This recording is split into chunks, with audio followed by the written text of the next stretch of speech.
It's Prov. Yeah. Read my mind, baby, can you see the times? I want you to be my wife, baby, please don't waste my time. I got too much work to do, I just wanna be sure of you. We ain't got no perfect views, but what works for me would work for you. Tell me, would you work for me? Serve God like you serving me. Yes, I'll lead you with certainty, provide for you eternally. To protect you, I'll get out and cock that grip. Bullets take off like a rocket ship, need you passenger side of my cockpit. Rising above this nonsense, we ain't got no sense of time. Lose yourself inside of mine, introspective, well collected. Girl, I could be your prized possession. What is going on, everybody out there? How are you guys doing? Happy Monday and welcome into the Stride Podcast. I'm happy to see every single one of you guys, and it's going to be an amazing chapter week. Thank you for joining us today on, this is episode 82. Yes, 82, and we're going to be reviewing and discussing, of course, chapter 1174 of One Piece. I'm excited, man. Thank you to all of you guys for being in the building. Let me crank the music up just a little bit. There we go. You know I gotta symbolically have the Nami tunes playing in the background. That's a must. And it's here. So, you know. Let me see what's up to everybody here. What's going on? My boy Flutter in the building. He says, hey to you, Flutter. How are you? Good to talk to you, as always. And as I'm talking to you, I'm getting the Instagram stream set up as well. Hold on one second. And that'll be set up in just a second. My boy, Mr. Valdoni in the building. He says, what's good, broski? Mr. Valdoni, how are you, sir? Good to see you, as always. Always good to see you. Strawberry in the building says, hey, what's going on, Strawberry? 3D704. He says, you're a hoe. Nakama. Is that an ode to Brooke? You doing that because we got some Brooke stuff coming up in this chapter? What are you trying to tell me with this? My boy Neek in the building, of course, says, yoy. What's going on? What's going on? Let's see. Dizzy in the building says, yo. Hello, Mrs. Dizzy. How are you? How are you? Sheila's in the building. Hello, everyone. What's up, Sheila? Hello to Grayson on Instagram. Hello to everybody on Instagram as well. Theo in the building says, hi. What's up? How are you, Theo? Good to see you. Good to see you. Zaz in the building. He says, we here. We are here. We are. She says, like the stream. Yes. Please, before we get too deep into everything we're going to do today, make sure you guys go ahead and like the stream. Drop a sub if you're new here as well. I'd appreciate it. And yeah, there you go.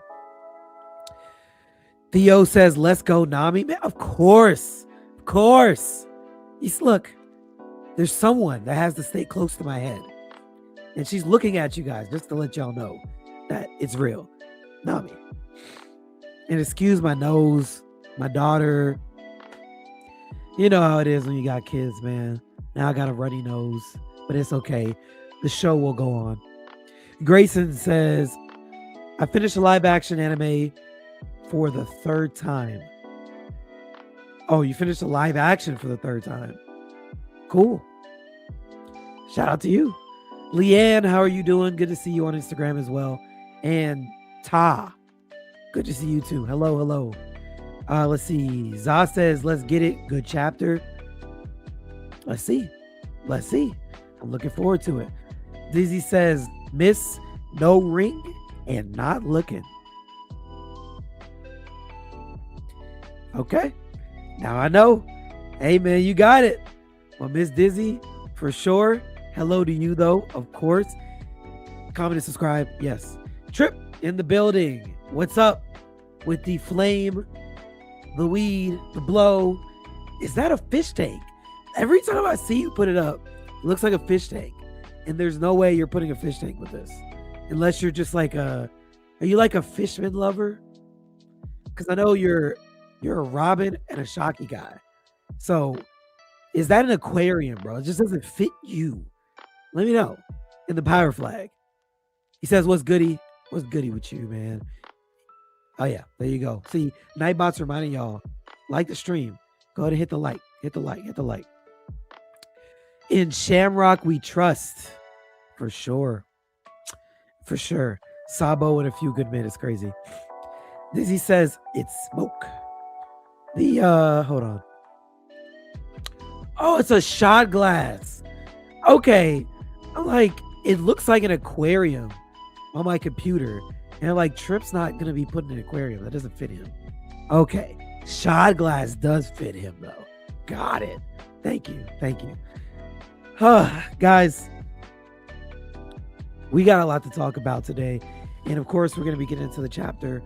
But can we just appreciate what we got in 1173? Can we just appreciate that for just a second?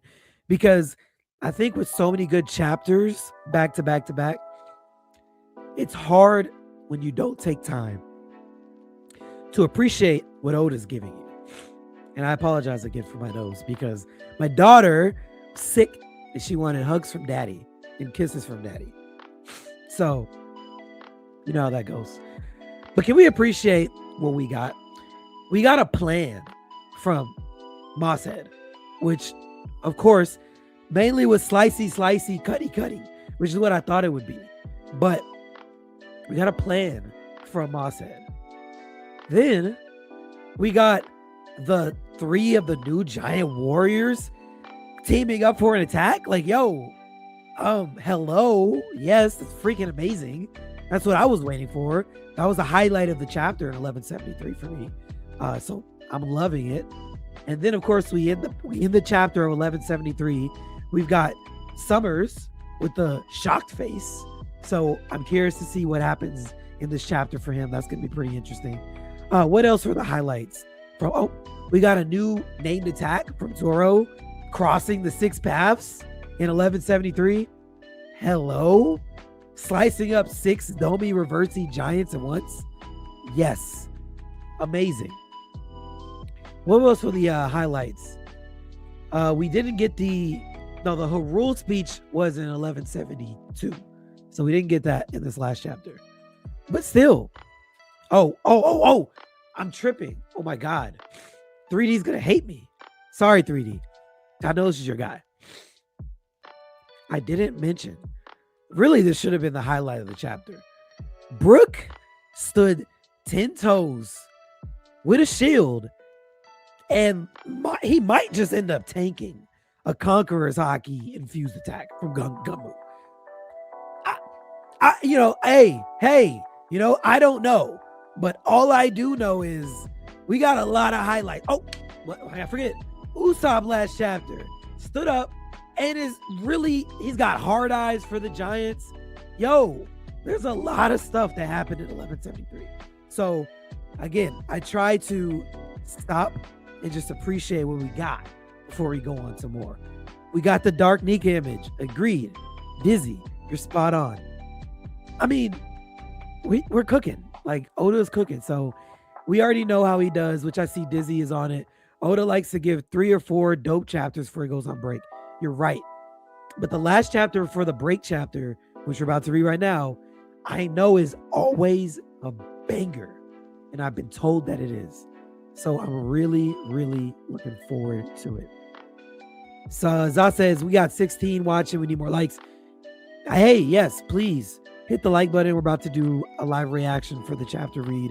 So I'd appreciate it. If you did, it'd help a lot. And drop a comment. Say hello. I'd love that too. He said Brook upscale. Here we are. Yo, I'm here for it for sure. Valdoni. Yep. See, I'm giving love to Brook. I know you like, yo, he don't really like Brook like that. I do. I just want more. Just want more. Was Brook always this strong? Just holding back so Zoro can shine in the crew? Well, I'll tell you what. If I don't see him knocked into a mountain in this chapter that I'm about to pull up, then maybe there's more to Brook. Maybe he was pulling a Conjuro on us the whole time. I don't know. But the Brook I remember that couldn't get his shadow back, I don't know. Hey, I don't know. But maybe we're in Brook Peace now. Maybe it's Brook Peace. My guy Soul King. Yeah, facts. Because it's Zoro piece. Okay. Crossing the Six Paths is not a new attack, but it's a rare one that we don't see often. There you go. All right, guys. No more yapping. I'm going to get into the chapter. Fully says, yes, Nightbot. And they get to have fun games. Yes. Oh, how can I forget? Guys, if you're not in the Discord, why are you not in the Discord? My boy Fully just put on an amazing Jeopardy game last night. It was fun. If you guys are in the Discord, you should be. Every other Sunday night, we have game night in the Discord. Feel free to watch or play. But it was a banger last night. I'm not going to lie to you. Thank you, Fully. I totally forgot. Conjuro is why I don't trust Angie. I think that's fair. Get your tissues, brother. This chapter is like that. Crap, I do not have. You know what? Hold on. I was eating lunch in here earlier, and I have a napkin. There we go. I'll put it right here, just in case I actually do need it. We will see. JC Vargas in the building says, I just caught up with the manga last week. Last time was in 2014. Let's go. Well, what a time to be caught up. What a time. Because 2014 was that Dressrosa? When they were, or that was anime Dressrosa, right? Help me out. You guys know. I feel like Dressrosa was 2014 in either the anime or the manga. So what a time to be caught up now. What a time. Okay. Alex is in the building. What's up, Alex? Okay. She's got Conjuro shaped head. Hey. Okay. Let's get into it. No more yapping. Let's pull a chapter up and let's get cracking. And I got it over here. And let's see. I want to do this read. There we go. That's perfect. Perfect. Okay. We'll go full screen. And I'm going to change the music one more time. And then we'll get into it. Where is my music? 1 second. Uta gets the chapter reads. All right. My tissues are here, Sheila. Okay. All right. We got chapter 1174. The strongest thing in the world. Okay. Freaking black guy says, after rereading Elbaf, I was thinking the same thing. Fair enough. My boy Za and Fully, they called that out a while ago. And I wasn't feeling it completely. But they've been spitting that, honestly, since like mid last year. So shout out to them and you guys too. Okay. So it says reader request, Roger going on a walk with the Tyrannosaurus he tamed like a puppy. Okay. Cool. He looks extra cool in this cover story. I feel like Roger doesn't actually normally look this cool. Like, bro is actually built like crazy in this cover story. And the pants look a little bit cooler than they normally do. But shout out to him. I'm giving, it's giving Otama vibes because Otama did it first. But cool. Okay. So they say, oh, that's bad. Stupid sleep tid. I lost the ship. Okay. And I lost the sea clouds. This looks really bad for me. The power of the arrow is still active. The kids are going to walk themselves right off the edge and splatter onto the mountainside below. Ooh. I'm not going to lie, that makes this really interesting because now he has to stop that from happening because he actually is going to be responsible if the kids don't get captured. Like directly, if they fall off, that's his fault. Oh, okay. As Sheila said, this is Roger if he didn't catch One Piece cancer. That is hilarious. That is hilarious. Gunko, stop the kids. Gunko, we need to pause the operation. Wait, that won't work. Great Emu is inside of her now. If I could just undo that arrow. Okay. Which you can't. So, interesting. I wonder if they'll get an opportunity because he's going to have to pull his spikes off, which that would give the other giants an opportunity to grab the children. Huh. I like where this is going. I love where this is going so far. I love where this is going. Okay. What's it made out of? We can't even scratch it. It's pointless, you clowns. If you could stop it, I would have done so already. Okay. Okay. Let me zoom out. Oh no, that was the bottom. Okay. Huh? Wait. All those parents right at arm's length, unable to touch due to the thorns, and forced to witness their beloved children plummet to their deaths? He can't resist it. Of course he can't resist it. Of course he can't. Of course he can't. Now that's a deliciously depraved way to die. Of course. He can't resist it. That is hilarious. Of course. You get that. Oh God. Oh God, Alex. Okay. You're talking to Sheila. Now he has to stop that from happening. LOL, because Summers is so kind and loving. You're right. You're right. You are right. I just felt like maybe he would feel like I have to stop this because if I don't, then Emu is like legit just gonna murk me. I thought he had like an ulterior motive or like a higher reasoning, to stop this. But maybe I'm just tweaking. Obviously, I'm just tweaking because clearly he just can't help himself. JC says, Unc kind of freaky. Big Alex says, now that's a man that loves his work. I mean, hey, good job, Summers. That's crazy. Okay. I think it's worth it. And if anyone's at fault here, the great one is who's controlling Gunko's body. We can always march more kids over here. Oh, God. Oh, God. Call their names. Scream your family love to the heavens. This is the real stuff. This is emotion. Oh, goodness.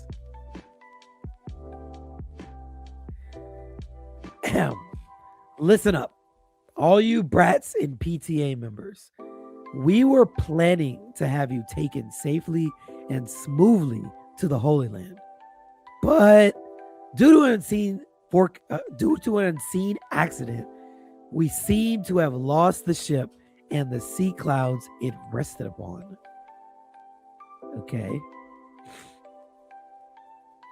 And this means you will be reaching your goal.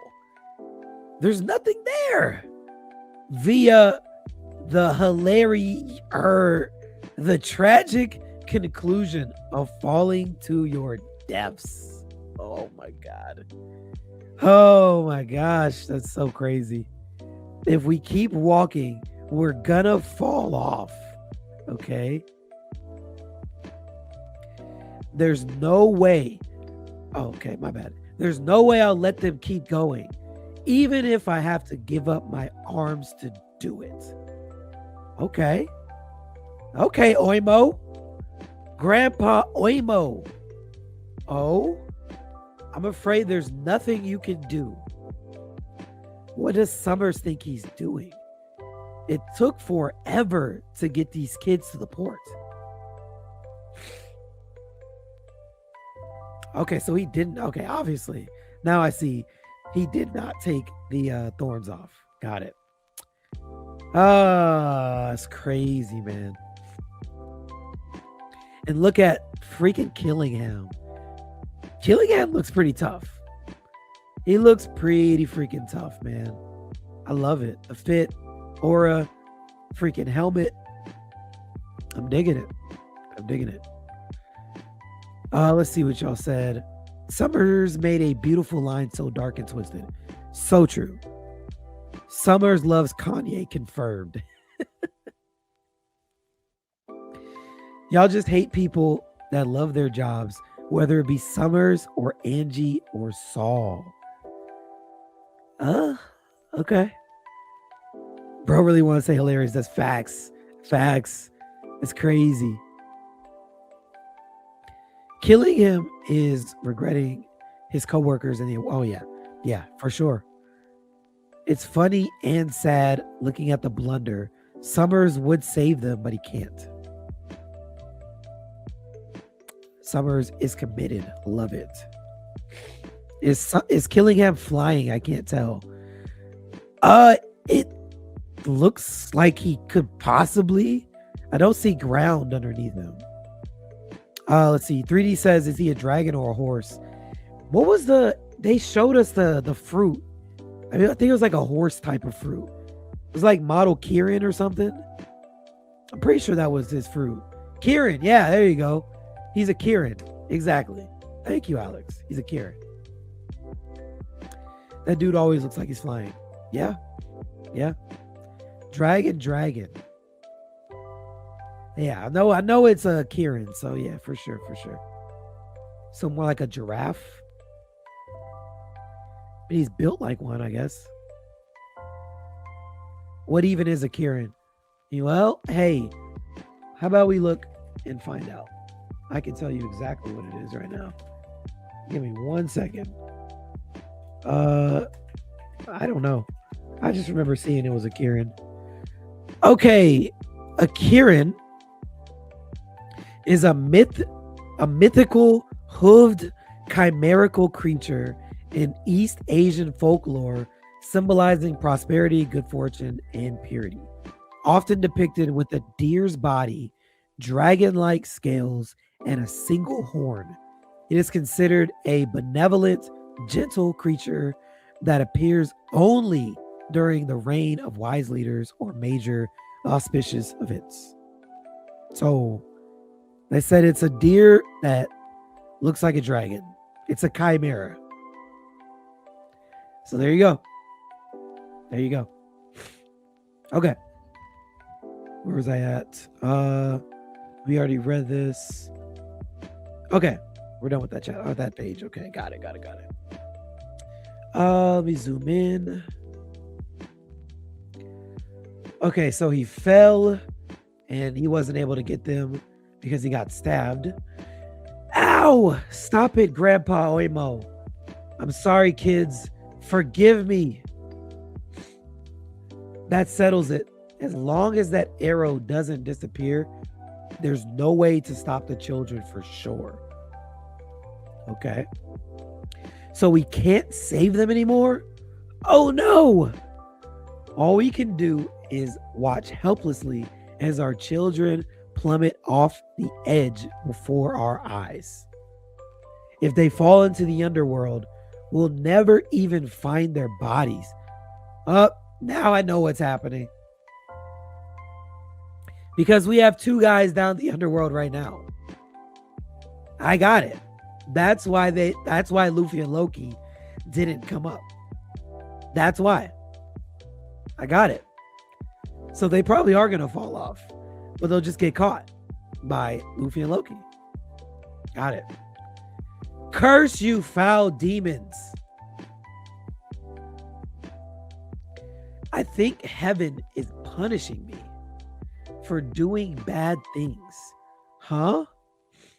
That's what they said when I got scolded too. Me too. I wish I'd been a good boy. So we're all going to die because we were naughty? Wait, who told them that? For doing bad things. That's what they said. when I got scolded. Are you talking about their parents? Oh no, they might be talking about the Holy Knights. So we're all gonna die because we were naughty. Interesting. He said that's what I thought about that part too. Okay. He says keep reading. Got you. Got you. Okay. No, I don't wanna. I'll be a good girl, I swear. Help us. Spare our lives. I'm sorry. Oh, this face is just classic, man. This dude is just different, man. With these tiny glasses. Oh, he's just different, man. I won't be bad anymore. Remember when you're a bad boy? The sun god is watching. Yeah, but I won't. I won't. It. Oh, I want. Wow. Can I read? Can I read? Clearly that says 1. I can't read. That's crazy. Anyway. Yeah, but I won it in a duel, so it's mine now. Is that Emmett? What is this random Emmett? What? Yo, what is this? So we just got Emmett toys? Word? Dang, I got Chopper falling because of that. Hold on. All right, my bad, Chopper. I just couldn't believe myself. Okay. So, I mean, I guess that makes sense. The eldest giants should at least have been alive the last time that Emmett was activated. So, I guess that's not crazy that they would know, that they would know about him. That's not, I guess that makes sense. Okay. Interesting. That's such an interesting toy to show me. Let's see. Alex says it's about their parents, yes, but also a deeper play onto how the massacred are often painted as the villains and told they earned their death / misfortune. Okay.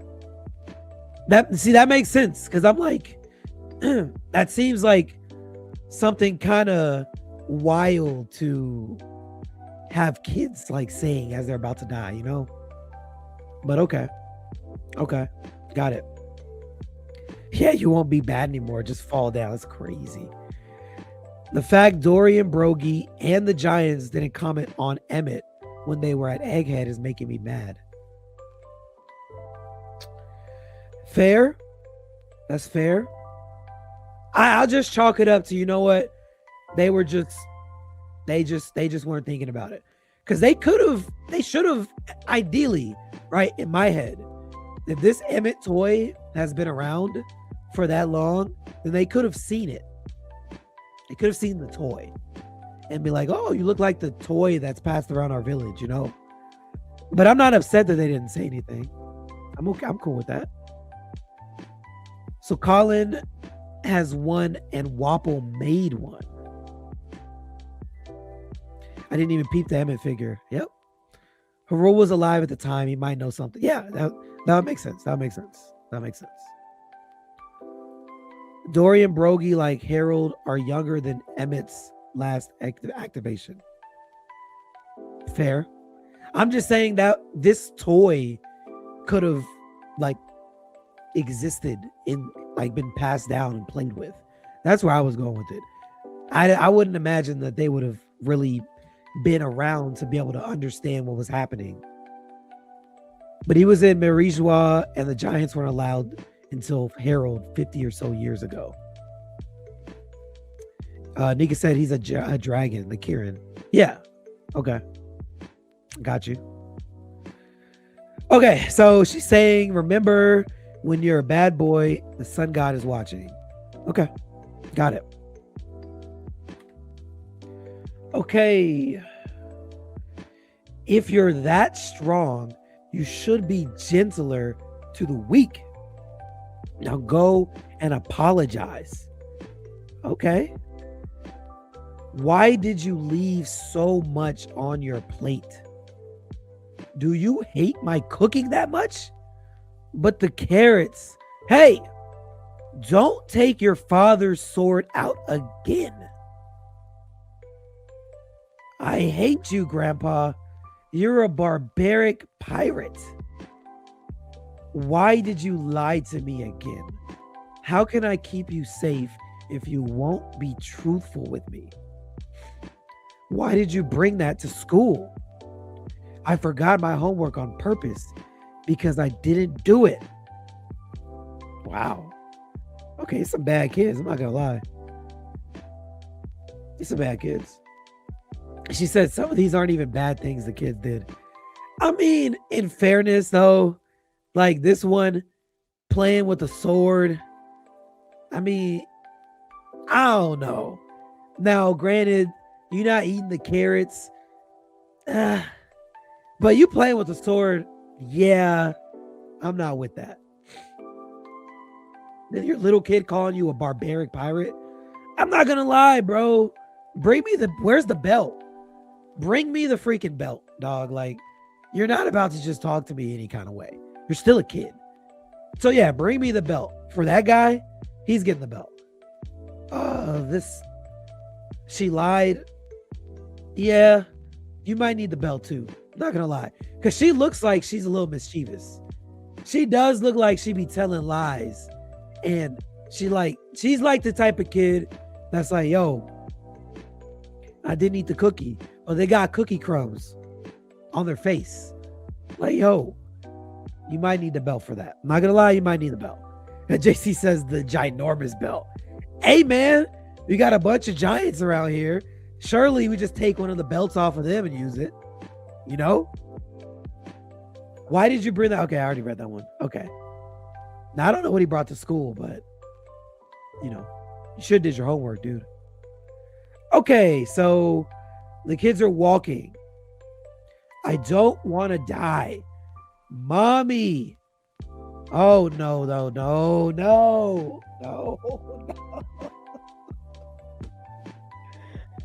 Oh, no, Ripley, no. No, God, no, Ripley. So we done had Gabon, who stood 10 toes down for his son. He surrendered, right? Because he didn't want his son to get hurt. Fell down to the underworld. And then we got moms. Oh, no, bro. No. God, no. Oh, God. Okay. Wait, hold on. Alex says beating the kids isn't the answer. Y'all sound worse than most holy nights. You're a fan of freaking Estrid. What are we talking about, Alex? You literally say praise Queen Estrid every stream. And she threw her kid off a mountain. And I'm talking about get a belt. She literally tried to execute her child. And I'm not. You know what? You got it, bro. You got it. You got it, bro. I'm not even about to play with you. Oh, gosh. Okay, so Ripley, bro. Oh, my God. Oh!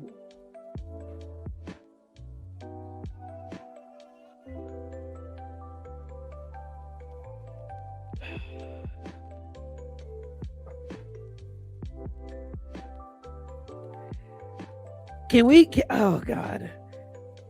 Come here, baby. Oh, my God. No grimacing. Yo, we just saw all these other manly giants taking pain from the thorns, right? They're trying to rip these kids off of this path with the arrow. They can't do it. She's here. She takes the stabs and she doesn't flinch. She doesn't flinch. No flinching. She takes the freaking stabs just to give her son a freaking embrace. Oh my God.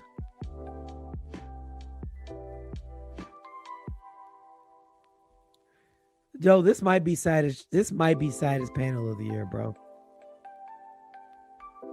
Oh my God. Oh, I'm sorry. I wasn't able to stop you. But, oh God. Yo, if Ripley dies, I might legit drop One Piece. I'm not going to hold you. If everybody else can live past we had Pale live, we had goddamn Charlotte Moscato. What the freak are you alive for, brother? If the next panel is Ripley dead, y'all might have to find a new host for this podcast, bro. I'm not gonna hold you. I'm not gonna hold you. Get away from me, mommy. You're gonna die. I don't care. Oh my God. I won't let you die. Oh my God. Stop it.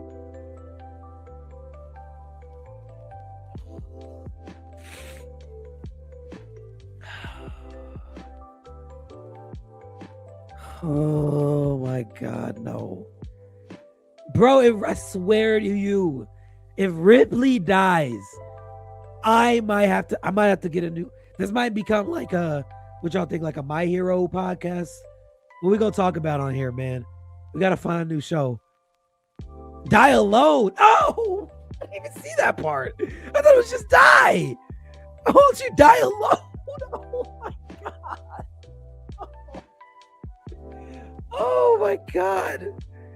What the frig, yo? You're right. She's smiling. All right, hold on, bro. Hold on, bro. Hold on.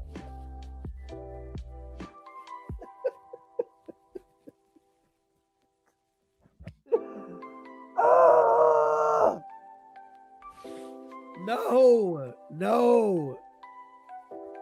No, man. No way. Okay. All right, we got to move on, bro. No freaking way, bro. Oh, wait, hold on. Wait, all the parents? Oh, no. Wait, oh my God, were those all mothers? Wait. Oh my God, they were all mothers that were talking to the kids. Oh, no.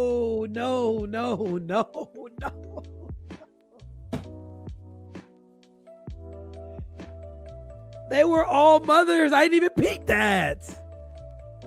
They're all gonna no.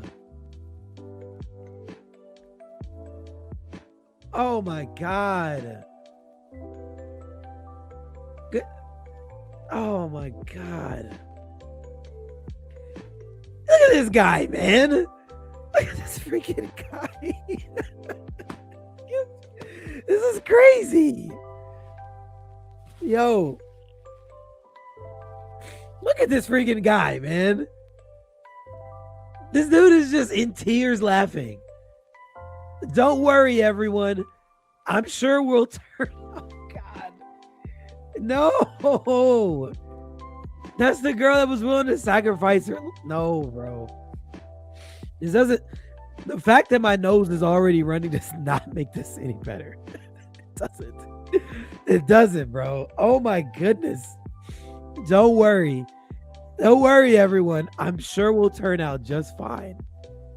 Yo, they look so crazy. Like they brought her back to cheer everyone up. And she's the first one that had accepted death already. She already said, yo, I'm willing to walk off this cliff. I don't care if the library can stay and I have to go, I'm gone. And she's the last one to say, oh, we'll be okay. Oh my God. Right, everyone? We'll serve. Oh, now she's questioning it. Oh my God.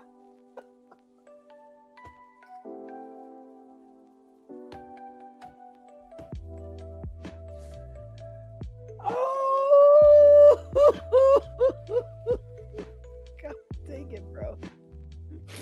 So she said it in confidence.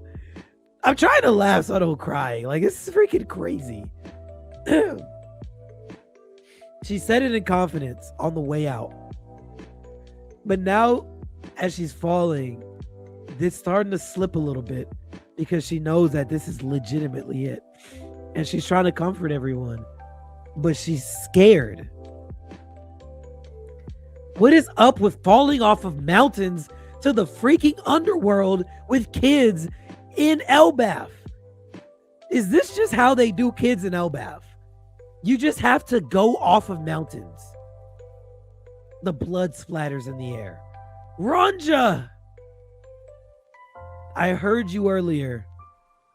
You were so brave. Father. Bent. Mama. My mama. Which is a scare. Oh my God, bro. Oh my God. What's the scariest thing in the world? My mama. But she's here to freaking...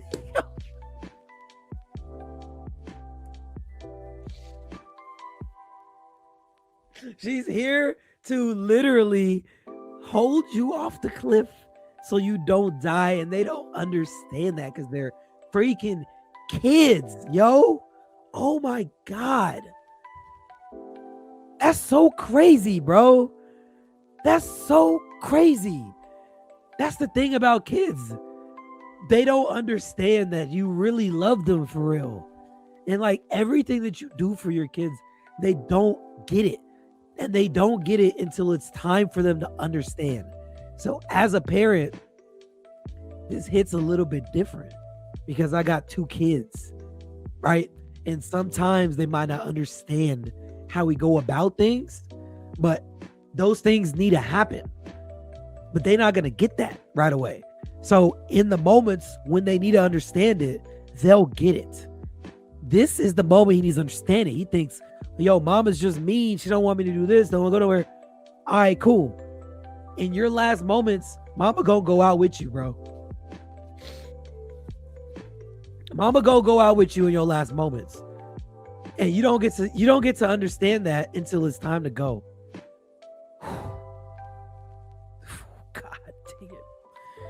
I'm sorry I said you were scary.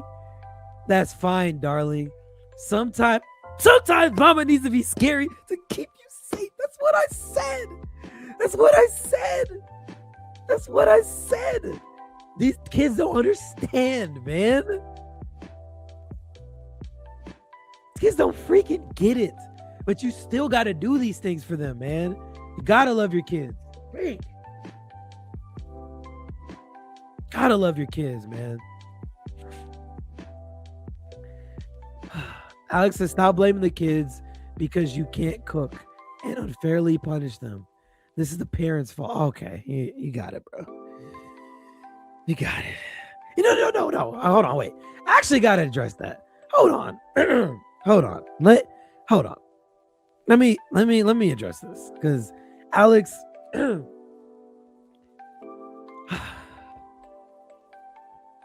Okay. Alex. There are things that you do as a parent, right?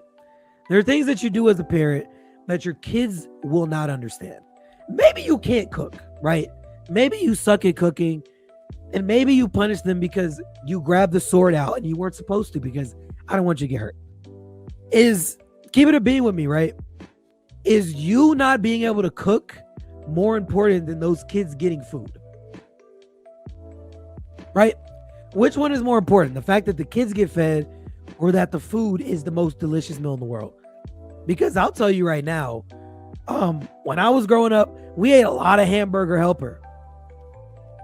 Right? Single mom, she had 3 kids. But she did what she had to do. You know, we ain't have the best food. You know, we had to eat what we had to eat. And yeah, it wasn't the cooking, it was the carrots. Exactly.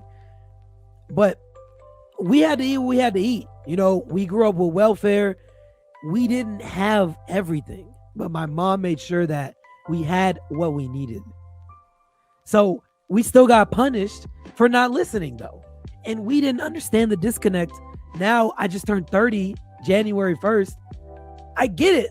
I got 2 kids of my own. They do the same thing I did, right? So it's not necessarily like you're bugging, bro. I'm not gonna hold you. That's crazy. Kids can be punished out of love. You can't not punish your kids because you don't like because they're kids. Like, no, I'm not saying you have to spank them. right? But you have to guide them. Like, what are we talking about, Alex? What are we talking about? That's freaking crazy. I don't know if this is rage bait or not right now, but you actually got me if that's rage bait. All right. Anyway, let's continue. Whew. They're also lucky they have parents to hug them. Oh, man. Okay. I can be a mother to you, but you're not my mother. Oh, is this Amy or Angie? Oh my goodness. Yeah. No. Angie. Okay. We're done. Angie's like that. Angie is like that. All the Angie slander that we've had, throw it out. I don't want to hear a single drop of Angie slander. I don't, bro. Miss Angie. She's, oh my God. Okay. Don't show up at school. I'm embarrassed to have a nerd for a brother. I will try my best to hide my nature. It's heavenly punishment. Even Rodo.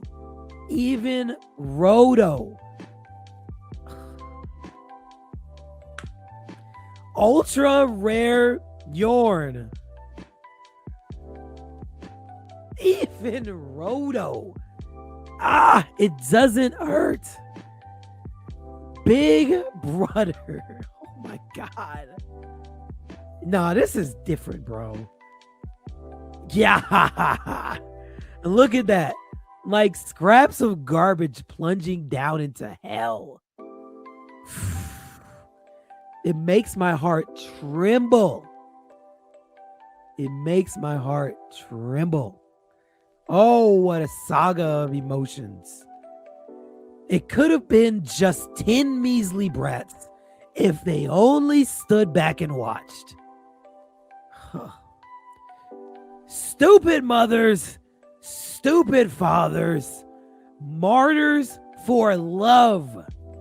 Oh, I've got a stitch in my side. Such pointless deaths. Man. Okay, Tiny Glasses. I got you. What's next, bro? Somebody knock this dude off the map. Okay. Oh, this is the underworld. Okay. This has to be Luffy's belly. It has to be. Colin? Where are we? Okay, so they're alive. Oh my God. Yo, I'm not gonna lie. If Ripley died, we would have had a new show to talk about on this podcast. Not gonna hold you. Ripley cannot die, bruh. So she's alive. Okay. Woo, God. I legit didn't know. I'd have to start reading like Fairy Tale or something, bro. I didn't know what was next. Okay. Colin, where are we? I don't know, but everyone's alive. Perfect. I love it. It's Gum Tummy Cracker. Now you're poking me. So get off already. Luffy? Listen up. Oh, are these his eyes? Oh, wait. Wait. No, this chapter is just cooking, bro. No way. This is Loki's fruit. We're about to see Loki's fruit. Oh, Oda gave us a full meal, bro. He gave us a full goddamn meal. And we're seeing the eyes too. Listen up. Once we're up there, I need you off my back at once. It'll prevent me from fighting. You're back. They just started falling out of nowhere. Good thing we were passing by. And we got, bro. Okay, he already gear 5'd out. Loki already devil fruited out too. Ooh, it's not a good thing. I'm a destroyer. I peeped that. He calls himself the sun god.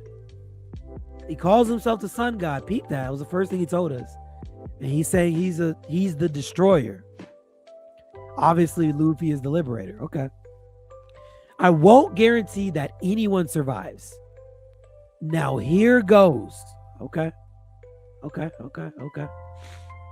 Snow? What's it snowing for? Thunder? Ooh, gosh. Hey, what's that? The whole tree is rippling. Ooh, look at the castle. God dang. Okay. So we got snow, we got thunder. What's this rhythm? Woo! Is this the drums? The drums of god dang lib, bro. The D-libs, bro. The D-libs. The D-libs, bro. What's this rhythm? Elbaf itself is shaking on an exceedingly rare day when lightning and snow combine. A vast beast will blink. Hold on, let me slow down because he's giving me lore. Let me back up. Boop, boop, boop. Let me back up. Sheila said tree turned to rubber. That makes sense. That actually makes a lot of sense. Okay, now that you said that, I got you. That makes a lot of sense. Okay. So this would be it's got to be the lightning dragon. That's got to be what his fruit is at this point. We got lightning. He's coming from the underworld. Does that basically confirm that it was the Needhogger that was the lightning dragon, right? Am I tripping? I don't think I'm tripping. I'm pretty sure it was the Needhogger that was the lightning dragon. I'd imagine that basically confirms it at this point. On an exceedingly rare day when lightning and snow combine, a vast beast will blanket the sky with its presence. And hold on, let me zoom over. There we go. And with the sound of the drums of liberation. Is this shocked face? Oh, he knows. He knows what's up. The fact that he's that scared, Emu has somewhat of a response.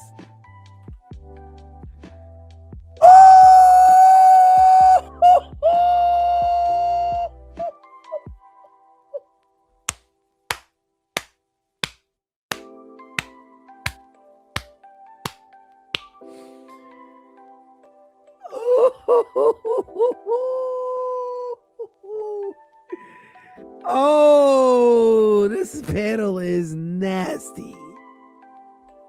Oh, this panel is so nasty, bro. Oh my goodness. Oh my God. Look at Ragnar. Hold on, let me read it. Hold on. The sun god. I just can't get over how huge you are. Will appear. Let me read the whole thing back. Let me just read the whole thing back. Hold on a second.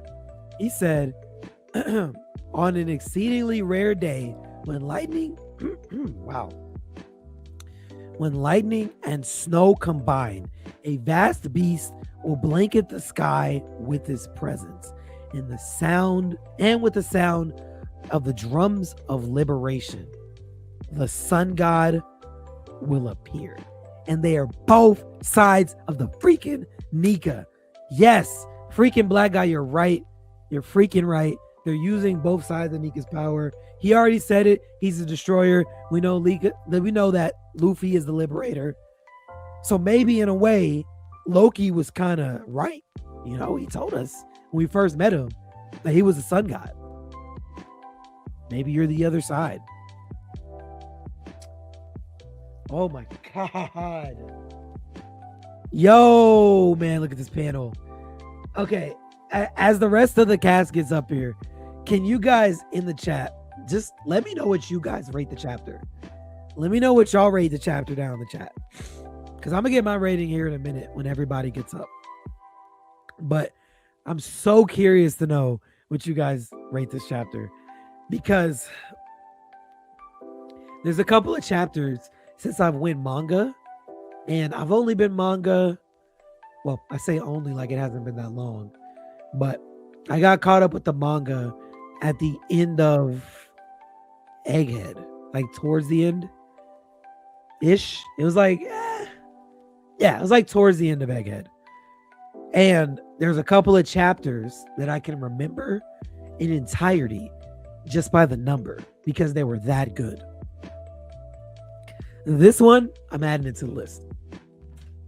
I'm adding it to the list, man. This was, holy crap. This was such a good chapter, man. This was such a freaking good chapter. Like, oh my gosh. Let's see. Slick says, I love when they quote them prophecies. Agreed. See, 9 would have liked to see their reactions to each other's transformation. That's fair. Because that's actually, no, you're right. Because if I'm saying I'm the sun god, you're the actual sun god. I want to see what the sun god believes and what he thinks of the transformation. That's fair. I want to see that. What's going on, Strawberry? What's going on, Za? Hello. Oh God, this is gonna be one of them nights. I already know. Please. I already know, bro. I didn't start that, Za. Gee. I didn't say anything. Hey, you got it, bro. Let's see. Sheila says, what's going on, bro? Sheila says, small detail. They told us Elbaf is very old, so the atom tree is weak to fire and lightning. So Luffy turning it into rubber so Loki's lightning doesn't affect it is dope. Good freaking catch. Good freaking catch. Because that's something I've been quoting over and over because, you know, when I hear anything attached to lightning, that screams Nami upscale to me. Hey, sue me, okay? When I hear anything attached to lightning, I immediately say, oh, okay, thank you for the Nami upscale. And that's why I've been thinking about that a lot, which is also why I think Aki Inu and Green Bull are coming to Elbaf. But, you know, we don't got to talk about that right now. Alex says 7 out of 10. It was kind of boring, but Loki's appearance and the Angie moment saved it. Wow. Alex, I'm done with you. I am absolutely done with you. Between yesterday and today, I need you to pull up to Anime NYC just so I can kick your tail. Hey, man. Alex, you got it, bro. You got it. No, Freaking black guy says 10 out of 10. Great start to finish and sets up the rest of the arc. Abso-freaking-lutely. Actually, let me ask this for you guys in the chat. I'm gonna keep reading your thoughts about the chapter, but how long do you think we have left in Elbaf? Like, if you had to give a chapter count, obviously you're not gonna be precise, but now that you know that Luffy and Loki are about to go up to the Sun Realm, but that's the Sun Realm, and they're about to meet with Emu, and they're about to meet with all of the Holy Knights and everything. Are you guys thinking that this arc might not be as long as we initially thought? Because I thought we had a lot more to go. Y'all think we're about to wrap this up and move on? Like, this is the big, like, kind of final battle? Or do y'all think there's more to this? I'll tell you my thoughts here in a minute. But now after seeing this, it kind of, I don't know. I don't really know where we're going with this. Let's see. Yeah, I already read that. Sets it up perfectly. Got it. Slick says 9.5 out of 10. Oh, 9.5, nearly a 10. What was it missing, Slick? What was it missing? What would have got it? JC says 8 out of 10. Too much of Summers being a creep. I mean, I'll say this, right? I don't mind how they're doing Summers because I think it's a massive setup for him to get kicked down by Sanji. Like, no pun intended, kicked down. But I see him getting kicked down by Sanji, so I'm actually 100% okay with the how they're playing Summers. No issues at all. Oh, let's see. Dizzy says yes, but instead of killing off 5 moms, he saved them instead this time. That's true. I'm telling you, I wasn't lying about that, by the way. If Ripley had died, hey, I don't know. Like, this might have to be a what do we Promise Neverland podcast. It's gonna be PNP, Promise Neverland pod, and we're gonna just read up on the chapters that we got. Because maybe that's a little bit actually no. Isn't that the manga that deals with the kids too? Promise Neverland? We could become a D Gray Man podcast. Yeah, man, something that stays away from kids, bro. I can't, bro. Because that one had issues with the mom too. So I can't even do a Promise Neverland. No, bro. No. All right, let's see. 9 plus the 2.25 for the feels. Ooh. Okay. Alex says Luffy reacts to Loki and calls him big. And I think Loki's hyping himself up as the destroyer after seeing Gear 5 of Luffy. So this is their reaction to each other, in my opinion. Nah, I wanted to see it right when it happened, bro. This is not the initial reaction. I wanted to see freaking Luffy turning white and what Loki saw at that moment. He's already sitting on the dude's back. Like, this is not enough for me. Sheila says Alex villain arc. Bro's had a villain arc for a long time. This is not new. He's got the longest villain arc in the series. Dizzy said there's 11 chapters left. Really? 11 chapters. Interesting. So you're thinking before summer, we're out of here. That's fast. Okay. Let's see. Alex says never that. I'm on the side of justice. Okay. Loki is spitting bars. 22 more chapters for me. Okay. That'd probably put us towards the end of the year. Roughly like the last couple of months, the last quarter of the year. Because we normally get like 30 to 40 chapters a year from Oda. And we've already got, I don't know, 7 maybe this year. I think 6. We may leave and come back for the Heaven Realm. Okay. I mean, I don't want us to. I want us to go ahead and take care of it. But then again, we do have Brook with the possible flashback. So you know how long these flashbacks go. So you got to factor that in. We might legit have a whole nother summer of a flashback. Oh man, I don't know about that. I don't know. We're gonna have another whole summer of flashbacks. It's possible. Don't count out. Don't count out Oda. Please Don't no count more 'em out. flashbacks. We might have Let's a flashback summer, bro. Let's do a chapter of Gunko and Brooks' time together, and let's keep it pushing, bro. Like, we don't need that right now. Yeah, we'll see. What's up, Biz? It was good. Let's see. We got like 33 chapters till the end of Elbaf Act 1. Ooh. Okay. All right, we'll see. Jesse says a Gintama podcast. I've never read it, so maybe that's where I would have needed to go. Have you read that fully? Or have y'all read that? Yeah, I read Gintama. Yeah. Is it worthy of even having a podcast on? Nah. Okay. No. Never mind. Okay. Well then we're not doing that then. All right. No, Listen, we're not no. gonna do that. He knows he's cooked. Gintama all day, no one is safe. Okay. Okay. Let's see. Chapter of the year. Shout out to Oda-sama. Yeah. But 9 out of 10 though? For chapter of the year, 9 out of 10? That's kind of tough criticism. I'd expect 10 out of 10 if you're gonna give it up already for chapter of the year. Let's see. Did you catch that? That was Giant Luffy, Ree? The one that was doing the jump rope on Kaido, and he looked tiny compared to Loki Dragon. Word? I mean, I guess that makes sense.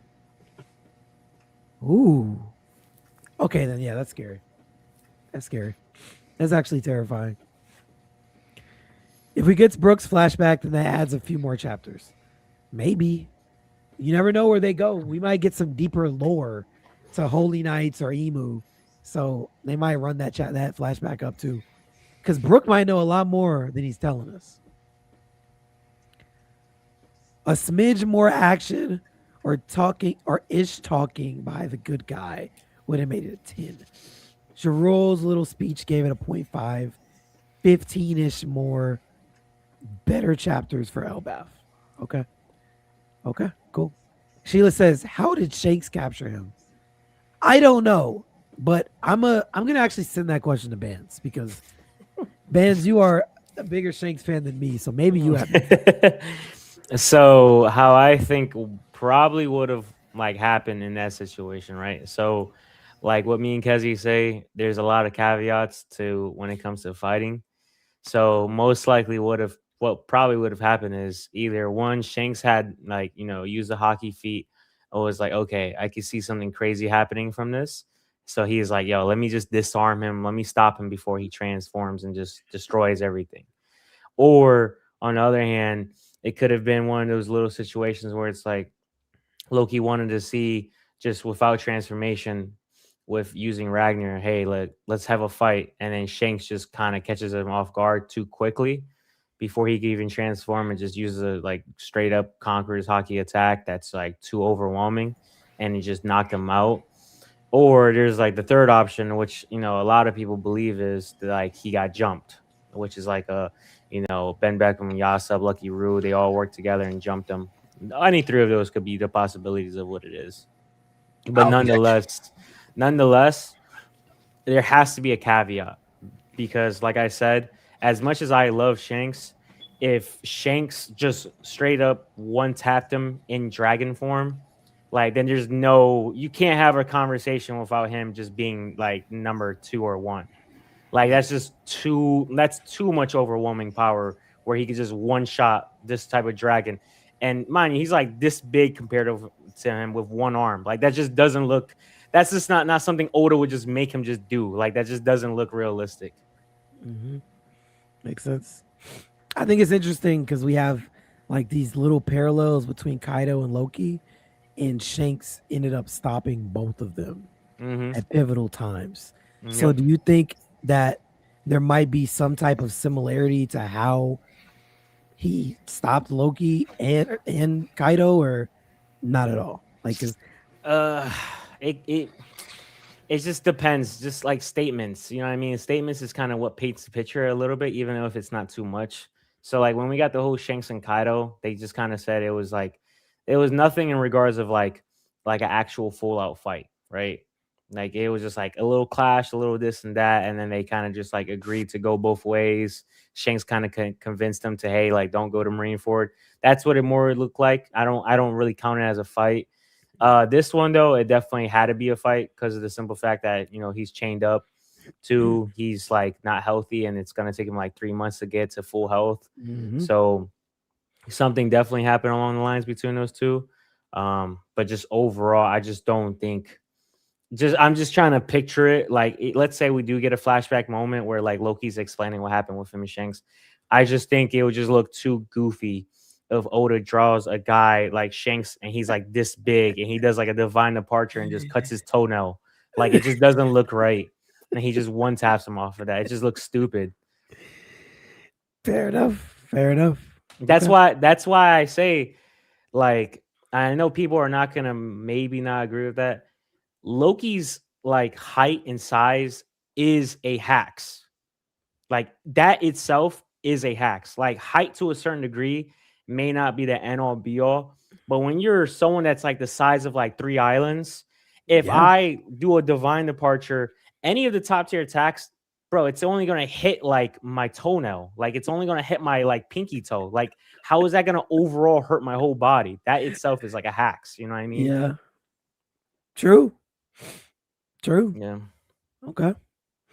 All right. I'm gonna read a couple comments, then we'll get into y'all's thoughts on the chapter. Let's see. 3D says 1173 was better. Ooh, I don't know, man. I don't know about Crazy. that. All right, I mean, I respect that, but No, but we got to remember, 3D is a massive Soul King fan, so Yeah. it makes sense why you would say that. It's not right, but it's okay for you to say it. I won't allow you to not say it. Wait, did 3D ever say one time how it's interesting how Brooke was the first Straw Hat to clash against a Yonko, and then it's the first one to clash against Gunko/Emu? they did it last week. They said it last They week. did? They said it Okay. last week. Okay. I thought it was gonna ever brought. I didn't know it got brought up or not yet. That is hilarious. I mean, it's true, but It you know is. what? I'm not even. If I said anything else, I'd be a hater. I'm not a hater. I'm gonna let that one rock, bro. Luffy and Loki made it, especially them pulling up. Okay. San Juan Wolf still the biggest stepper. I do want to see them compared. I do want to see them compared a little bit. Even though San Juan's not gonna be nothing compared to this, I do want to see that since it's his fruit and the whole thing and whatnot. I gotta see like what's going on there. Alex still thinks that this size, whatever fruit you want to call it, has like undeniable infinite size. Like he thinks he could just be the size of the earth. I don't know. But I I don't mean, know. how did that size help him when he got punched in the Garp? forehead into the water by Garp? At all. That didn't help him at all. He actually had the worst showing, if I'm not mistaken, of any Yep. of them. He He got did. one tapped and just fell in the water. Yep. He didn't do anything. How did that size help him there? How did that fruit help? He's just there. He's just be there. He's just a fill-in character. Literally, someone smaller than him had to help pull him out of the water. That's more of a feat to the person that saved him, because Yeah. dang near every one of the people on his crew have devil fruits. So who did even saved the guy? Actually, you know, either way. Same thing as Whoa. Pika. Pi- Pika was just there. I didn't get moved by it. I hate Pika. True. Yeah, Pika was interesting. I don't like, because he legit could have went anywhere inside. He shouldn't have actually lost. If you're being honest, he could have moved his actual body anywhere Mhm. inside of the stone, but he kept getting cut, and it's like, are you stupid? Yes. It was either he was gonna get cut or that boy who was warming up doing that little. yeah. Oh, the King Punch. He was warming that King shit Punch, up. yeah. He was warming that shit up. Facts. Yeah. Let's see. He looking like a pebble compared to these two right now. I mean, that would mean that Ragnar is pretty big too, obviously. Yeah. If Luffy is in his giant form right now. Let's see. Slick says Loki is strong, but no battle experience. I mean, I don't know about that. I don't know. I mean, we watched him one tap his pops. Oh like, my god. what are we talking about, Slick? It's like y'all want me to have this argument with Kezi. We were just arguing about this like what, 3 days ago, Kezi? 4 days ago? Slick, what are we saying? I don't know about that, bro. We just watched a whole backstory, which was 6 years prior, if I'm not mistaken, of him actively fighting. Then he went out to sea, and then he had some presumably fight with Shanks as well. Like, what are we saying right now, Slick? What are we doing? What are we doing, Slick? Wait, can I ask a cool question? Of course, please. Based off of, I want everybody's answer, right? We could do it one by one if you guys want, or whoever wants to answer. From what I feel and how I interpret it, could you guys agree with me? Ragnar looks free. Then this last panel, Yeah, yeah, like he looks like quote unquote liberated. Like he looks free. Like he's like happy out. You know what I mean? yeah. I mean, he's shaded white when everything else is shaded black here, so Mm-hmm. yeah, I can go with that. He looks, Okay, yeah, bet. he looks joyous. He looks, you know. It looks like he's singing the song, actually. That's He's what got I music was note next to his thinking. head. And then when he Drew was saying like the drums and liberation, I really feel like Ragnar is like singing, or he's doing something. Like he's going with the melody, I feel like. It looks like it. I think that music note goes to him, Yeah. but Yeah. Yeah, Okay. He does, Uh, man. He might know Joy Boy. I don't know. Hey, man. Maybe Also- Luffy takes Ragnar. Who knows at He's this gonna be point? free to help Usopp. Yeah, with his people. Yeah. I'm gonna let you have that one. You got it. I'm, I'm not even going. I'm not hating on that. I'm not hating on Usopp Gallery, Gear 5 Usopp, and then that Gear 5 Usopp attracts Ragnar to come over to him. I would not hate that. I would like that. I'm gonna let y'all have that. I'm gonna let y'all have that. Like take him out of the timid trio. Like Mhm. take him out of the timid trio. Hey, man, look, it's not even a trio anymore. You know, you got it. I'm not even gonna argue that. It's got one less person. That's all I know. It could be Chopper. It's a duo at this point because we got a monster quartet. But you don't want to talk about that though. You know. Yeah, Nami's up there. He was asleep when Garp punched him. He was sleeping. Hey, man, you're big.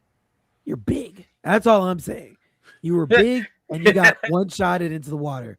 Zoro was asleep and Kaku sent a Tempest kicked at him and man woke up.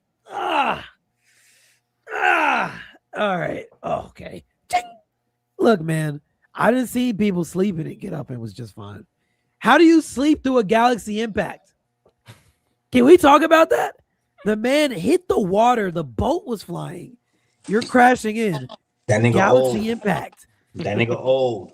Nah, brother. Everyone's screaming. Old, bro. Everyone's screaming. He wasn't screaming. He was sleeping. You asking the question yourself. All the What was pirates he around doing? him. Where there was chaos on Hachinosu. Bro, hit the boat. Galaxy impact. Blows buildings. old man act. So, Come I ain't on, gonna bro. lie. If y'all want to get real technical, man, I think Prime Dong Ching Chao does the same thing to him too. Hey, I'm just I'm saying. here for see, it. I'm here that's for it. prime Donchin Chow though. I know, but still, it's just San Juan, Blackbeard Pirates. Like, he's I'm here supposed to for it. have that upscale. Hey, I'm here for it, bro. Wasn't he fine at the end of it all? Like any other of the 10 Titanic captains? Never mind. Oh, oh, I got the agenda we're going with. I got you. He was fine. But again, I just want to know who pulled him out of the water because he was drowning. Don't forget that. He Was was it Doc? drowning. Was it? It was the Doc fodder. here? The fodder pulled him out of the Oh, water. the father put him up.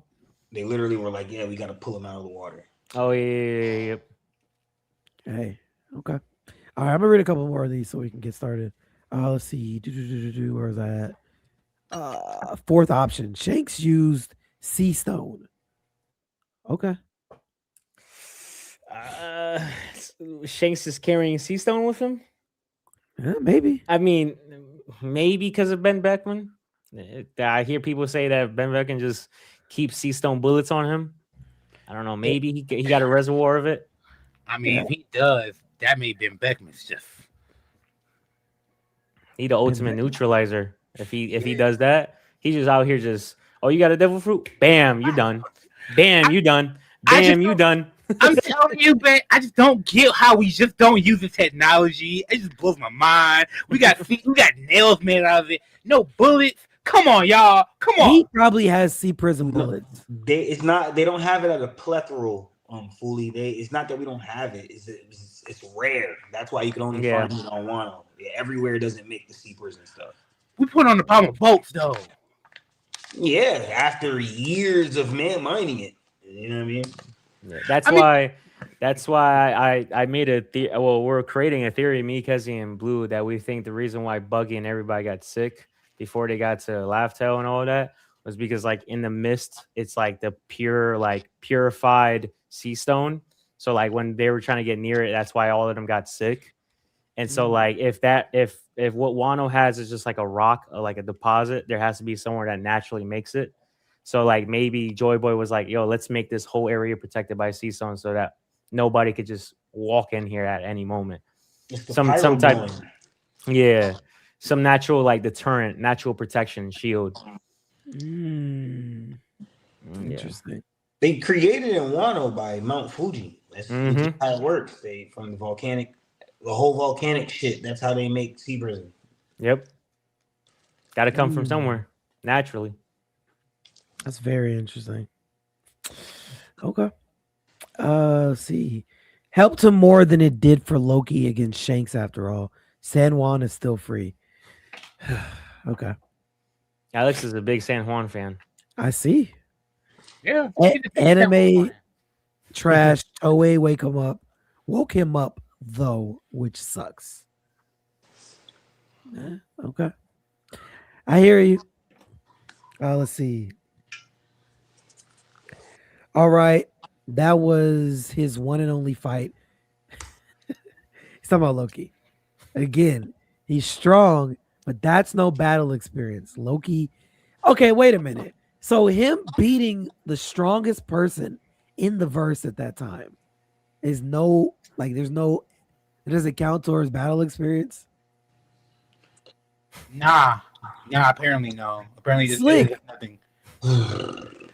He's stronger than Prime Rocks. He's the strongest person in the verse, and he got boosted with the reach. Like, okay. All right, Slick, like, come on, bro. We weren't Come reading the on. same chapters. Come on, Slick. It it makes sense coming from him, man. He's an ace hater. Oh, okay. Mhm. Slick, you my dog. What's going on? You my dog, bro. He one shot at Harold immediately after getting the fruit. What battle experience could he possibly have had? He went out to sea too, though, bro. This is the thing. We got to stop questioning so hard on what we don't know. He was on the sea for 6 to 8 years There we before go. That's what it was. locked him up. We don't know who he fought. We really don't know who he fought. We don't know. Oda could easily make up opponents for this guy or not. Point is, we don't know. It's been 8 until Oda gives us a flashback discussing the 8 years. Then yeah, we don't know. And if you want to say battle experience, until we figure out what happened with Shanks, that's battle experience there too. So until we figure that out, there's that situation, then the Shanks situation. Now we're here again. So hey. Okay, we're gonna get into our thoughts because there's a lot of comments and I'm gonna be reading these. I will get back to read more comments here in a minute. Bands, please, thoughts, rating. What you got, bro? Give it because I know we're gonna go into a deep discussion about it, so I'll just give my rating. I'm gonna give it a solid. How do I say this without being biased? I'm gonna give it a solid 15 out of 10. We'll talk about it later for a reason why, but I'm gonna give it a solid 15 out of 10 for right now. Yo, okay.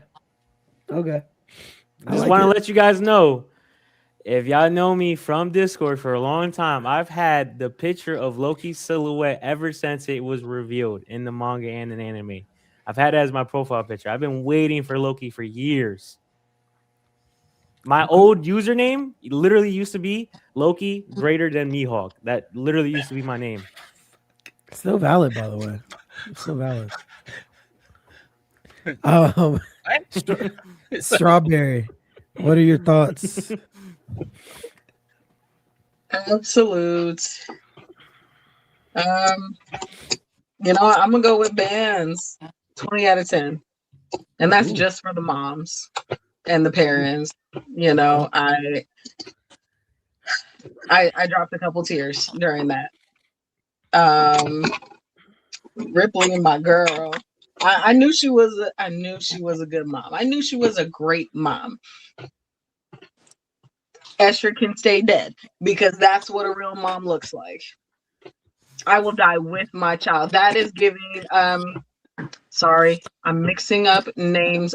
Rox's mother's child or mother of his child. What's her name? Eris.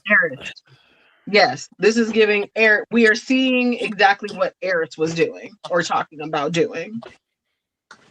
Yeah. If my child is gonna go, I'm going with my child. I don't know what you mean. Like, man, greatest moms. Well, I'll say Ripley, greatest mom of the year. Okay. Okay. It's tough. Wait, I gotta ask a question with that though. What? Because on that same note, there's a lot of other moms that we don't know their names that did the same thing. So only Ripley? Okay, I'm going based off Ripley's track record right now.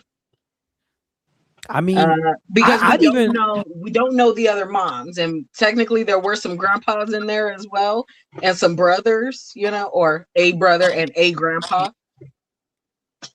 But let me ask you this. And what's up, Slevin? I see you, Slevin. What's up, Jay Will, my guy? What's up? Okay, real quick. What about Angie? She basically stepped up, and she's not actually her mother. She's like, you know what? I got you. I'm going down with you too. You said you needed a mommy. I'll be your mommy. And showed up, hugged, and then fell with her. And you giving up to Ripley like that? Angie's just a teacher. Man, okay, you know what? Fine. I will say all those moms are moms of the year. There you go. Because that's what I wanted. Okay, because and this is how I'm looking at it. Eris said it. Elbath Giants are the only ones to do it, though. That we've seen. Obviously we haven't gone into Teach's background too much, but we do know Eris did not die with her child on God Valley. So, but these moms and this grandpa and this brother, oh yeah, they were willing to give it all up. Like, no, I'm not, like, man, Ripley broke my heart. She was just like, I'm not gonna let you die alone. That's exactly how I am. Like, I like it. Ripley was just the face of it for the most part, but yes, shout out to all the Elbath moms today. We gotta do another ranking of moms because in reality, these Elbath Giants trump all of y'all right now. Well, okay, not all of them. Let me back up, because we saw what Ace's mom did. She literally gave up her own life for her child. Well, I don't want to interrupt, but we know who's like the big boss of all moms, right? We all come to agreement, right? The one that raised Ace, Sabo, and Luffy. Oh, we're not gonna talk about the GOAT. Oh, the Don. Talking about Guard, why'd you let me raise them? Why'd you let me raise them? Just punching him, going crazy. She's top tier. She's the number one mom, in my opinion. The Don is my girl, but we did not see her die or try to die for them. That's the only thing. She wasn't put in that position. I mean, technically with like maybe the fires and going to getting them, but that was only one of them. Yeah, she would have died for Ace. Oh yeah, she would have. But this is just a very concrete, chapter where in reality, at least for me, I really thought they were going to die. I thought they were going to fall, hit the ground, and these moms and grandpa and brother, they did not care at all. They knew they were going to their deaths with their children. So it is hard, Bams. I'm just saying, this is what we see it now. Yeah, no, we see the amount of I'm giving up my life for you. But on that same merit, you don't think if Dodon was at Marineford, she would have looked at Garp like, yo, what are you doing? Like, it's Ace. Like, Ace is right there. Go help Ace. That whole when he told Sengoku, hold me back before I kill him, if Dodon was there, she would have been like, no, forget all of that shit. Forget that whole uniform, whatever shit. Go. And if he would have still said no and stood to that moral code, she would have went in there. And I promise you, I don't care if she's slow as hell, no observation, no hockey, no nothing. I know Oda, somehow, some way, he would have made Dodon just took the whole fist to the chest instead of Ace. Somehow, some way, he would have made that work. Even though there's no way she has the speed to do that. Right. I get it. It's just the One Piece moms are just amazing, as we can tell. The fathers sometimes are a little questionable. Some of them, most of them are questionable. But moms in One Piece, hands down, besides F and Estrid, top tier moms. Oda really understands moms, and he writes them very well, in my opinion. So this was a very good way of writing. How much are you willing to die for your child? Thorns and all, come here. Let me let me embrace you. I don't want you to feel like that. You know, I'm gonna cry. Let me get off my soapbox. You good? Slevin says the Don would have been fighting with Luffy trying to free Ace. Agreed. Okay. And Alondra said that Loki panel on that transformation was, in all caps, wild. There you go. All right. Zaza. Thoughts. Please. Okay. Now we got the sentimental crap out the way. All right, let's move on. This was I'll say the chapter was a 10 out of 10. I'm gonna give it 6 extra points, 1 for Summers and 5 for all the kids that dropped. That was listen. I think Oda's watching because the way Summers was smiling in that chapter, I was like, yo, that's me right there. I felt connected to a chapter. Like, yo, I'm telling you, I'm gonna go print this out at work tomorrow and go hang it up. Cause like I felt connected to this chapter. This felt like a Zaza chapter. I don't care what anyone says. This felt like a Zaza chapter. Oda, you finally listened to me. You got 16 out of 10. I love it. Love it. Absolutely love it. No hate to the parents, but 16 out of 10. Okay. I can dig it. Saint Summers upscale, I suppose. All right, Fooly, the god of flutters. I'll give this chapter a solid in my heart of heart. I'm gonna be honest. It really is a chapter that I like cried on. I haven't cried in too many One Piece chapters.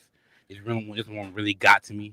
I'm not even gonna lie. It really resonated me in a way, especially with the whole love and dedication it takes to be a parent and the way it takes to be a parent and whatnot. Because I'm not a parent, but I'm the youngest of 5, and even there with Rodel, my sister has done a lot more than my mom has in certain situations. So I really felt that they put levels of there of you know what I mean? It really hit, and you could really tell the writing of Oda being a father of 2 daughters and whatnot, how his wife probably interacts with his kids, how his mom interacts with his kids and whatnot. Just you could really feel the depth of someone's life experience in this chapter, and it takes a really masterful writer to get those points of cross of depth of parentry. I love it. Yep. That's I really liked it and whatnot, and the splash of Luffy and the splash of Luffy and Loki really hit it for me. So that's only thing that doesn't give it the only thing that holds me from giving 11 or 12. I wanted to know what happened with Brook. That's the only thing I want to see, him in a pair or something. I know we probably get that next chapter. I just wanted. I told you, Brook is on egghead right now. I wanted something there. That's the only thing I'm just But yeah, I appreciate it. It gets 11 from It gets 11 from me in all honesty, because you understand why I'm so upset about Pale. Because if Ripley would have died, you would have been not. Yeah. Just like Ripley, when you got Pale still around, don't make no damn sense. Yeah. Charlotte Moscato is the one I'm just still forever not gonna get over. That gives no whatever. We're not gonna get into that. We talked about that last week. Yeah, I'm done. Either way, Slev, why are you on Instagram, Slev? You gotta come over to YouTube. I see your comments though. What's going on, Drew Hunter? How are you? And my boy Jay Will. You need to come to YouTube too, man. What's up? What are we doing here? What we doing? Okay. Hold on one second, Nika. I'm gonna read some comments and I'll go to you. Okay. Where was I at? Oh gosh. Big Mom is the best mom, and Odin is the best dad. Okay. Big Mom is rough too, though. Strawberry. I get it. But Big Mom's focus was on having a bunch of kids, not necessarily raising them to be good people or just raising them in general. You know, putting as a prime example, you yourself are making fun of your daughter, talking about how ugly she is. No, that's not good parenting. She That's told her real. to grow that bang. It's true. Sorry. Nah, you good, bro. You good. Alex, I already read that. That hurt. Let's see. Slick says, "Bro is wild facts." There you go, Slev. What's going on, Slev? It didn't feel right reading it on Instagram. What's going on? You know you got to be over here on the YouTube. Okay. Pound was a great dad too. I agree with that. But Kiros is the MVP of all dads. I don't agree with that. Kuma. Thank you. Thank you. Kuma is number one, undoubtedly. Like, what are we talking about? This isn't even a discussion. Kuma, thank you. Alex be on his own agendas and he just don't care about nothing else. I You just should don't have ride saw the what he wave said anymore. earlier. Was it worse than He what did said say? Kaido is a runner-up for best dad. Okay. See, Absolutely not. you know what? You're on timeout, bro. I'm not even about to pull your comments up about that. Oh god, I hate him because I've heard him pitch that in Discord. Yeah, I'm good. Slemon says, Yamato turned out to be a pretty capable fighter, so that trauma did breed some character. Hey, nah, we can pass that. No, don't start. Don't start.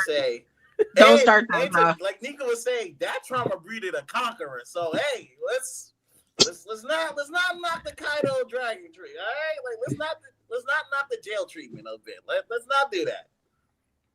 Okie dokie. Let's see. Nah, homie from Dressrosa, the warrior. Are you talking about Kiros? Yeah, he's a good dad for the most part. Kiros was a good dad.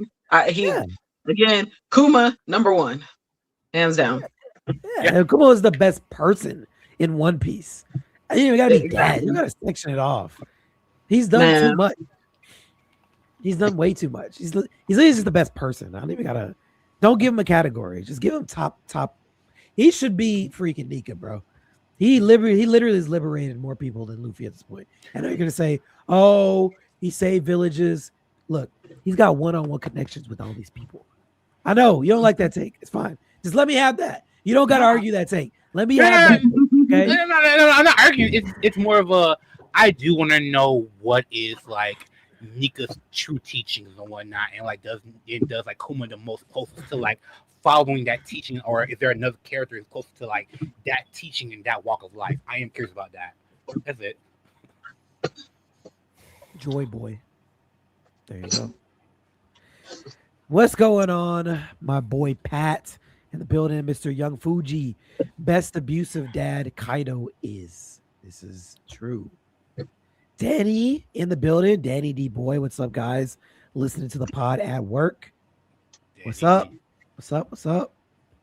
Okay. Last one before you go to Nika.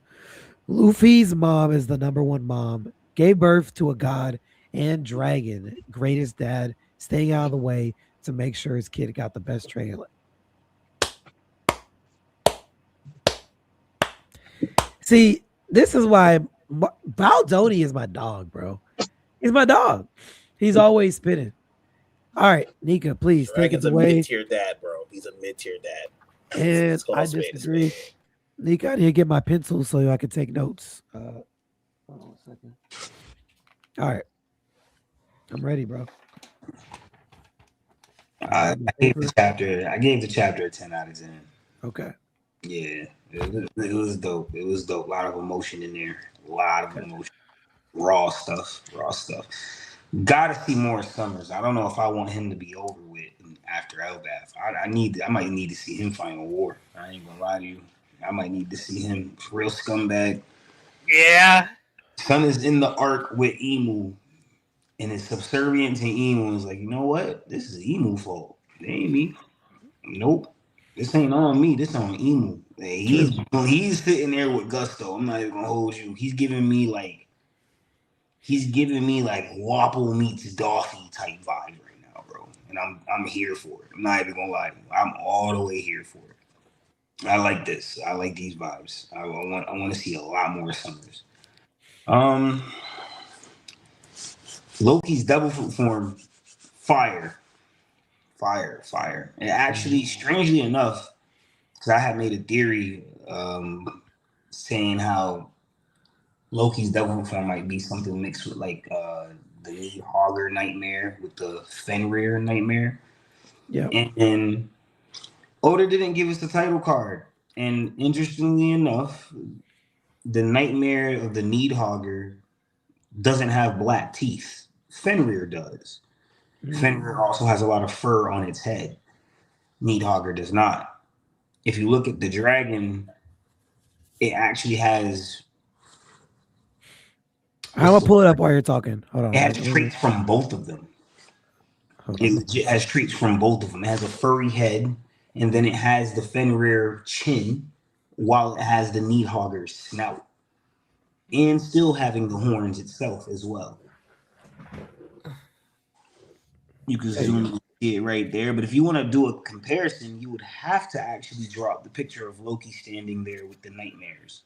Well, the Loki nightmare with the other two nightmares standing right next to it. I got you. Hold on 1 second.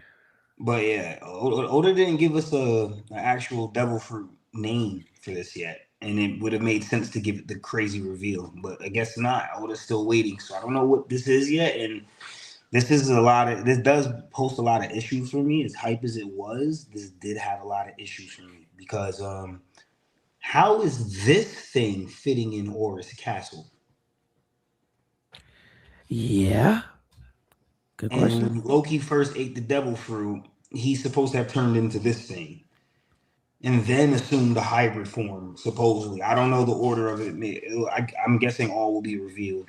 But regardless, if I'm to assume that he was in his full devil fruit form once eating the fruit, that doesn't fit in the castle, bro. That don't do it for me. So I'm waiting. I'm gonna need to see some consistency stuff when Oda gets into the bag. But yeah, look, see, Fenrir has black teeth, and look at the chin and look at the chin of Fenrir compared to the snout of Nidhogger. And Nidhogger has white teeth here. Yeah. And when you go back to the actual devil fruit form and you see all the fur that's on Fenrir, Nidhogger doesn't have that necessarily. But when you go to the actual devil fruit form, it has both. Like it literally is like a combination of these two animals, which is weird as hell. Well, and the wings and all that. So, you know. Yeah. But yeah, regardless of that, 10 out of 10, dope chapter. I don't have too much to really say, you know. I heard everybody saying the thing about, you know, the devil fruits, them seeing each other's forms and whatnot. Loki had nothing to say about Nika's form, which was interesting, and Oda kind of skipped us doing that. And Luffy's also not in his Elbaf outfit anymore either, sad to say. So let's see what Oda's gonna do next with a few of these things, man. Yeah. That's kind of weird, actually. I know you're gonna have to go back to the panel. That stupid whatever that picture that you guys love. But now we have the mural, dragon on the top. Oh, the mural? Loki. Yeah. Good Lord. Oh yeah. Okay. Yeah, we're gonna. Yeah, me and Ban's got to hash that out because Loki has clearly depicted himself to be the dragon in the mural. That's how I look at this now.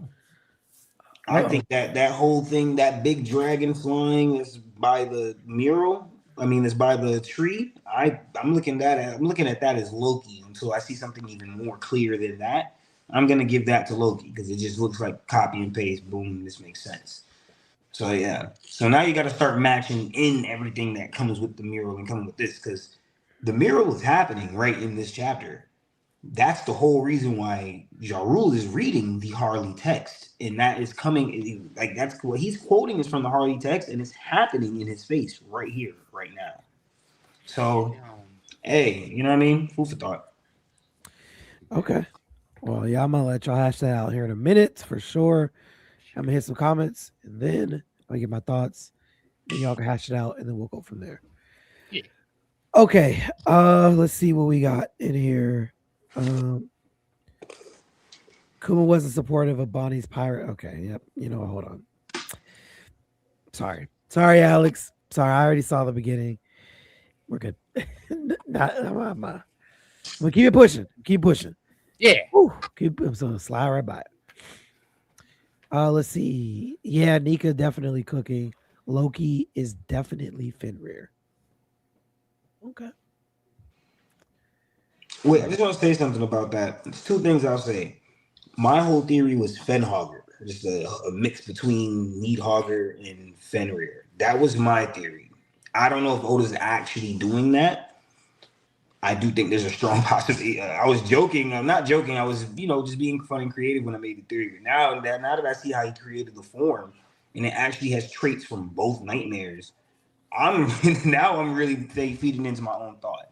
But I will say there is a realm of possibility where this is just a new type of devil fruit, where Loki is actually a shapeshifter and he could turn into a Fenrir, and then he could turn into a Needhogger. And what he was inside the castle probably was Fenrir, and what he is right here, right now, the behemoth in the sky, is Needhogger. It could be something like that, where he's able to, shapeshift for real. But I don't know how far Oda's willing to go with devil fruits and stuff like that. I'm waiting on Loki and stuff. So hey.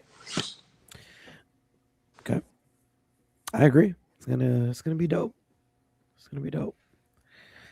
What if he's a blend, hybrid Fenrir and full Zoan Needhogger?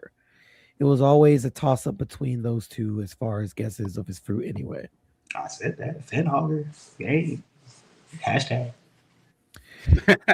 Danny says the dragon form is interesting. I've been pondering that this devil fruit is actually the Ryu Nomi model Chernobyl bog. Is that right? Chernobyl? Yep. A mythical god of darkness and the end from Slavic origin. Do any of you guys know anything about that you can add to that? Because I don't know anything about that. I'm not fully in depth in that mythology. I know of it, but I don't know any more than what was just said. So yeah, I'm not fully depth in that one. Okay. Fuji agrees. Kaido could be runner up. Oh god, you're still talking about that. Oh my god. Yeah, we're gonna get to that too, because there's Kaido, man. Oda doing Kaido dirty right now with this Loki bag. Oda's doing Kaido dirty right now. Facts. I called Kaido a fraud before, man. Saying, so, you know what? You know what? I said this years ago, like 4 or 5 years ago. It's crazy.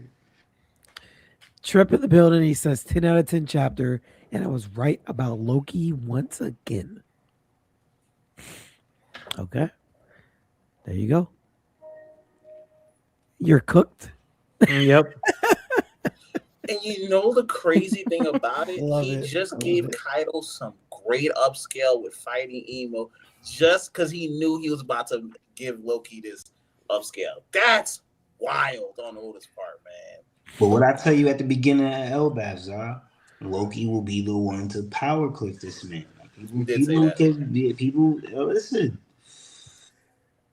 Hey, I'm with it. I'm about to get my thoughts. Before you do, in the chat, if you're here, make sure you hit the like button. If you're new, drop a sub as well. I appreciate it. It helped the channel a lot. And drop a comment and say hi if you haven't already. But again, first, make sure that you drop a like, please, and thank you. Slick says, can you post the Discord link again when you get the chance? I feel I need to explain myself better. Yeah. The link, it's going to pop up again. If you scroll up the chat, you'll see it. It drops automatically like every 15 minutes. So you should see it. Actually, it dropped 10 minutes ago. So you'll see it again here in a minute. And just click on it when you see it. Okay. Oda, not COML. Camel. I don't know. We need transparency. I don't know this TikTok language, so I can't talk on that. Oda, okay. Oda not completely showing the form seems very specific. Loki looking a lot like the dragon in the middle of the mural. That's what I was saying. Yeah, agreed. I actually said, whatever. I did say that a while ago, but You did, and Bands has a question for you. But this is what we were talking about in the Discord. What I was telling you, he's gonna have a question for you. You made a whole content video about this on your own, so this will be very interesting. So yeah, not forgotten at all. Okay, I just I'm not a huge W taker. I just say stuff and walk away. No biggie. All right. Yeah, Here's my thoughts. This is your W. This is a big W at that. You're just not talking about it because you're not. This is why Sundays, you know what I'm saying? Oh yeah. Yeah, I'm telling you. Because you're now coming, taking it in, so you're not realizing it. You know what I'm saying? Yeah, it's. I will be moving those Sundays. I will be doing Sunday reaction soon for everybody in the chat. Okay, so these are my thoughts on the chapter. Definitely, again, it was not a perfect chapter because there were things that I wanted to see out of it, but things were so great out of it that I can overlook that because it has to be no less than a 10 out of 10. I know that Alex said 7 out of 10. He said it was boring. You got it, bro. I'm gonna go ahead and tell you. Where do I even start? Where do I start? Because not only did Oda give me just a whole plate of just sadness that I could just eat off of, he doubled back. Was like, oh, that's not even the best part. He gave me a full double page of Loki and Luffy and Ragnar. But let me just back up. So Summers is scary. And I've been saying Summers is scary before the God Valley flashback because there's something just not right with this guy.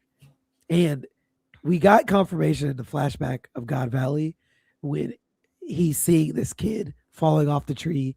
He's like, come on, man. There's a soft bed of thorns down here just waiting for you. Just let go of the tree and come down here with old Summers. You know, this dude's sick, but he's perfect. He's a perfect villain. And I can't wait to actually see him in the anime because Doflamingo, we've all got him top tier. Like, yo, this dude is just, ugh. Summers really took that spot. I'm going to keep it a bean. Like, I'm not going to lie, Summers is making Dofi look like child's play. It's, mind you, by the way, Dofi would probably do some of this stuff too. I just say you see it to this scale. This dude's legit in this chapter like, dang, I need to save these kids because I can't let them fall. That's going to mess up the mission. But he's like, you know what? It would be funny to see him fall. F it. Just go with it. Why not? I'm here anyway. Let's just let the blood spill. It's like, yo, you're just a demon, man. So we got Summers. We got the emotional moments from the parents. And it hits me on a different level because we sat here so many chapters, even pre-God Valley flashback. All of these people are trying to touch these kids. They can't do it. They literally can't do it. People that are probably stronger than these moms physically, they can't do it. Right? Grimacing, wincing, Saul's beat up on the ground, freaking trying to stop the kids, all that good stuff. Ripley's there. And she's like, yo, don't even worry about it. I'm going to hug you. She did not one time did she wince. Did she blink? Did she grimace? She didn't cry. There was no, no ouch, nothing. Hugged him and fell off that cliff. All the mothers too. And I like how Oda, and this was a roller coaster. I'll be honest with you. This was a freaking roller coaster. Oda gave us that. Let me go back to it. They were saying, I think heaven is punishing me for doing bad things. That's what they said when I got scolded too. Me too. I wish I'd been a good boy. So we're all going to die because we were naughty. It's like it was jarring at first, but then he takes that. He gives us a flashback of the mothers who were like, hey, y'all are kind of doing too much. Maybe, right? Some of it kind of made sense, but some of it was like, maybe we're doing too much. Then you take it back to the kids, like, oh my God, I'm going to die alone. Then those same mothers come back and save him. It's like, bro, oh my God. I laughed. I cried. I was excited. all the same chapter, it's like, what the freak? Upscales. We see Luffy turning the tree to rubber. It's lightning. It's snowing. Now it's snowing, right? Why not? Why not? With everything else we got, why not add snow and lightning and rubber? It's the clouds, Summers, his final face. Can we talk about that? Can we talk about this man? This whole chapter has been confident. He's been cocky. He's been conceited. The last panel, it's like, yo, the drums of liberation pop out. He's more scared than Emu. Emu's like, huh? This dude, bro, what the freak is this face? Like, legit, this face is dang near comparable to the Enel face. I'm going to keep it a bean. I'm going to keep it a whole bean. This is comparable. The eyes didn't pop out, but the way this is drawn, the shift of confidence to feeling like you're helpless. It's just. Wait, I want your reaction as well because Kezi wanted me to ask you this. So that's why I was on my phone. I sent it to you. Can you check your Discord? I need your live reactions to this because even Kezi told me to bring this up since you just finished the chapter. Okay, here, I'll do this. I'll go to Discord on my computer and I'll pull up whatever you. Yes, please. So I want everybody to see this as well. Okay, I'm actually concerned. Not gonna lie to you. I DM'd it to you. All right, hold on 1 second. Zod might not like this. Oh God. I don't know what's happening, but we're gonna. You know what? Actually, nothing can ruin my mood. I seen 5 kids get pushed off. The parents got stabbed. Summers has taken Doflamingo's spot as one of the most cruel. Listen, I'm on a high right now, man. I'm on a high, and I ain't even touching no grass yet. My God. Woo! Okay. All right. Let's see. Let's see if I sent it right.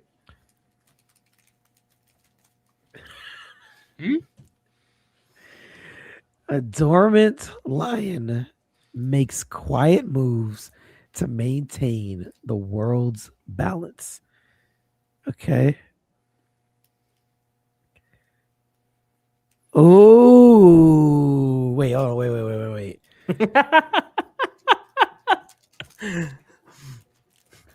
Ooh.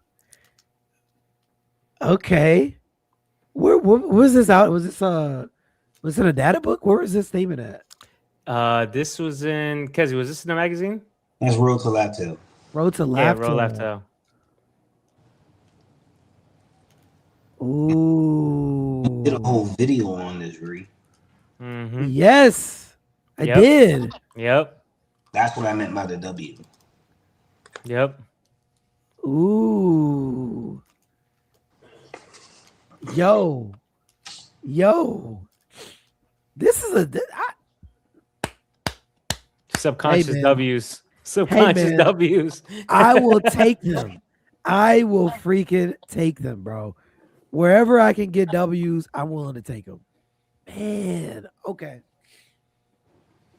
Hey, I mean, there's a couple extra bonus points for the chapter for that.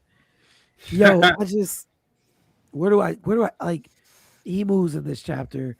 We still don't see Brooke, by the way, which I'm like, okay, is Brooke legit back there on Egghead? I really feel like he's back there on Egghead. He should be, considering the attack he just got hit with. He should have been knocked back to the last island. But we'll see.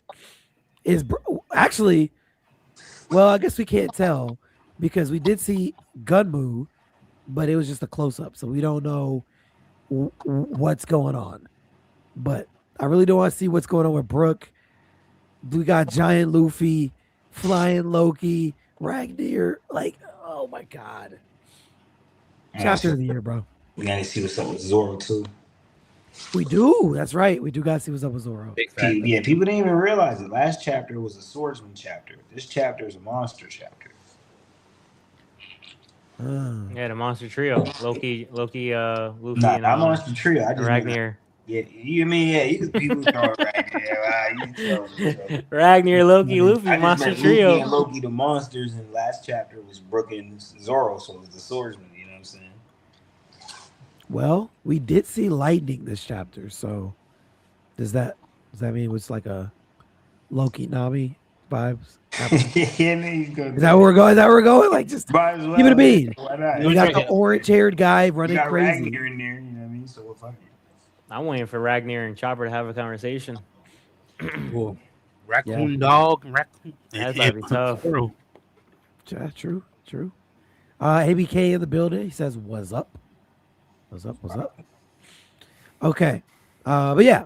Other than that, I think it wasn't a perfect chapter because I really wanted to see the real time reactions of Luffy and Loki when they transformed. But I'm cool. I'm cool. Everything else made up for it, so I'm not even tripping. And ironically, he has his tongue out just like those cover stories did too in this final panel. So I did peep that. Yes. But either way, I'll have more to say in a minute. Hold on. Let's see. Dizzy says, hope we get Frankie. He's been up to something this whole time. True. He's by the lab. Yeah. I need to see what's up. What else has Brooke been leaving out? Will Usopp get some type of shine? This is now Brooke's arc. Maybe Usopp For the gets Straw the Hats, next one. right? Yeah. Oh, okay. Yeah. Maybe Usopp will get like the next one. When we go to the moon to CNL, I think he'll get a moment there. But I think this one's pretty much done. Actually, before y'all have y'all sparring match, because I asked the comments, now that we can see what's going on now with the Luffy and Loki situation, how many chapters are y'all predicting we have left in Elbaf?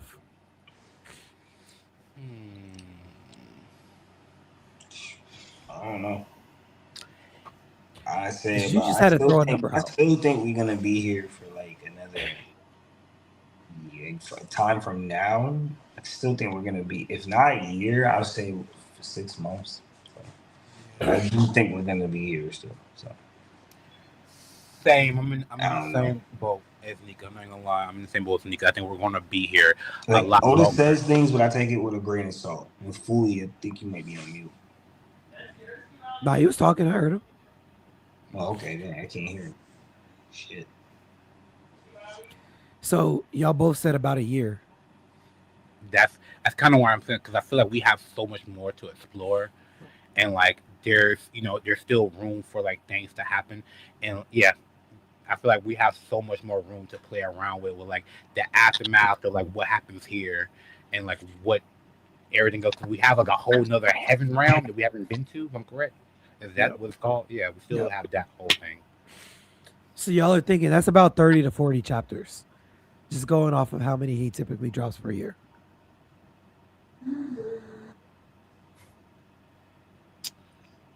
Yeah, I'm saying 50. Okay. I would say I want to say 40. 40 is my safe bet. Is like if he does the 40 in a year, I say we're gonna be here for at least another year. So yeah, at least 40. Okay. Zah? I'm gonna do 45-ish because I just feel like we've been looking forward towards this arc for so long. He's not gonna try to rush us out of this. Like, we've been hyping this shit up since Little Garden. Like, you gotta give this arc room to breathe. There's so much information that's in this arc that I think we haven't really hit on yet. And I think that once we get past this whole Domi reverse thing, we're gonna have to get into that text. Yeah. Okay. So y'all are all basically 40 to 50 chapters. We're looking at the last quarter, roughly, of 2027. I think 30. 30 would be like the summer of, or no, 30 would be like this time, roughly next year. That's why I said a year. Yeah. Okay. 50 would be like towards the end of next year. That half. Say that again? That's about a year and a half. Yeah. Okay. Let's see. 15 to 20. Trent Coat Moth. What's going on? I don't recognize you, but shout out to you for joining the stream. Trent Coat Moth, my bad. He said we here for the he's from rest the of the year. spoilers. Oh, word? Hey. Yeah, I believe so. Shout out to you. He said, at best, it ends in the fall. Okay. Okay. Marvin Valdoni said, nah, Dofi / Summers splitting that top tier villain, but Summers just don't give a F more, which is great. I think he already surpassed Dofi in just straight, I'm just a savage type thing. I'm not gonna lie. He would probably slime out one of those holy knights if it actually he was. In God Valley, he's like, yo, man, I don't care about this prize for Shamrock. Man, F that, bro. Garland. Or Gamrock, yeah, Garland. My bad. For Garland, man, F that. Like, I'm Summers, bro. F that. I'll deal with the consequences. Nah, see, the people that were close to Dofi, he still cared about them. That was his family. Summers don't care about none of these people, bro. He just out here on demon time. Not even in the slightest. And I think that's what to me sticks out the most. This man don't care about it. He was willing to blame Emu for it. He's like, yo, let's blame it on Emu. Like, literally. Thank you. I'm like, okay, go ahead, bro. Summers Facts. is that guy, bro. He's like Triple say, he's in my top 5 and he's not 4 or 5. There you go. Let's see. Yes, bands. Ragnar got stories. There you go. Chopper the translator. Can't wait to hear it. Hope Ragnar tells us about the last user of Loki's fruit via Chopper. Possibly crazy lore drop potential. True. Hope Ragnar tells. Oh, yeah, I already read that. You said it twice. Sorry. Okay. Don't forget, we also need to know more about that author, Louis Arnott. So I say 30 to 45. Okay. But I'm sure Oda will want to draw a snowy Elbaf in the winter. Mind you, if Elbaf is to be ground zero, preluding the war, then we may be here a while. True. Bragman needs to come into play as well. True. It might already be. I told him, don't linger too long. Don't stay too long. Let's see. This is Trip. Oh! Dang, Trip, how many?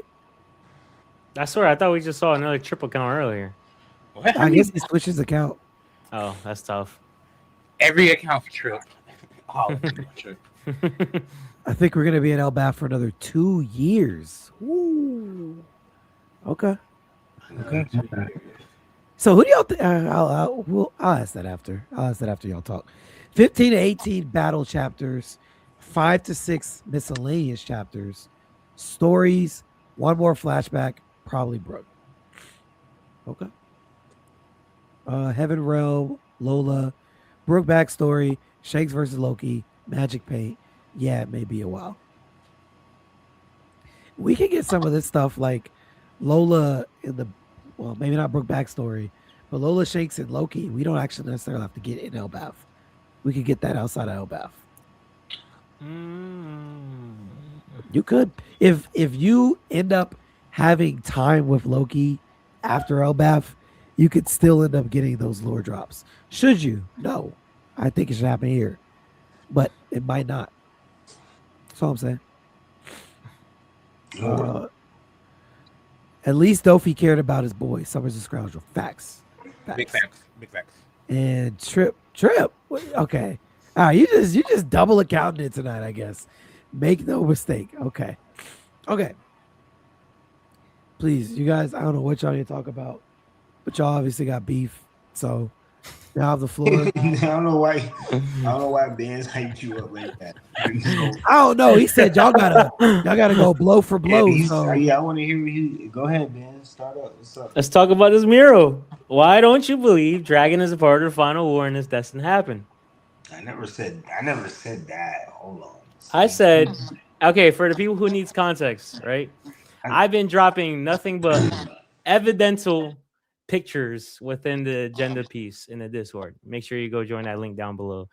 I've been showing that low-key Oda has been preluding, especially with a comment or the statement saying that Dragon is the insurgent serpent and the logo for the Revolutionary Army. And to me, I'm thinking that Dragon has to be a part of the mural. I'm starting to switch up on things now that we're getting more information. I'm thinking Dragon's got to be one of those type of quote unquote deities or entities.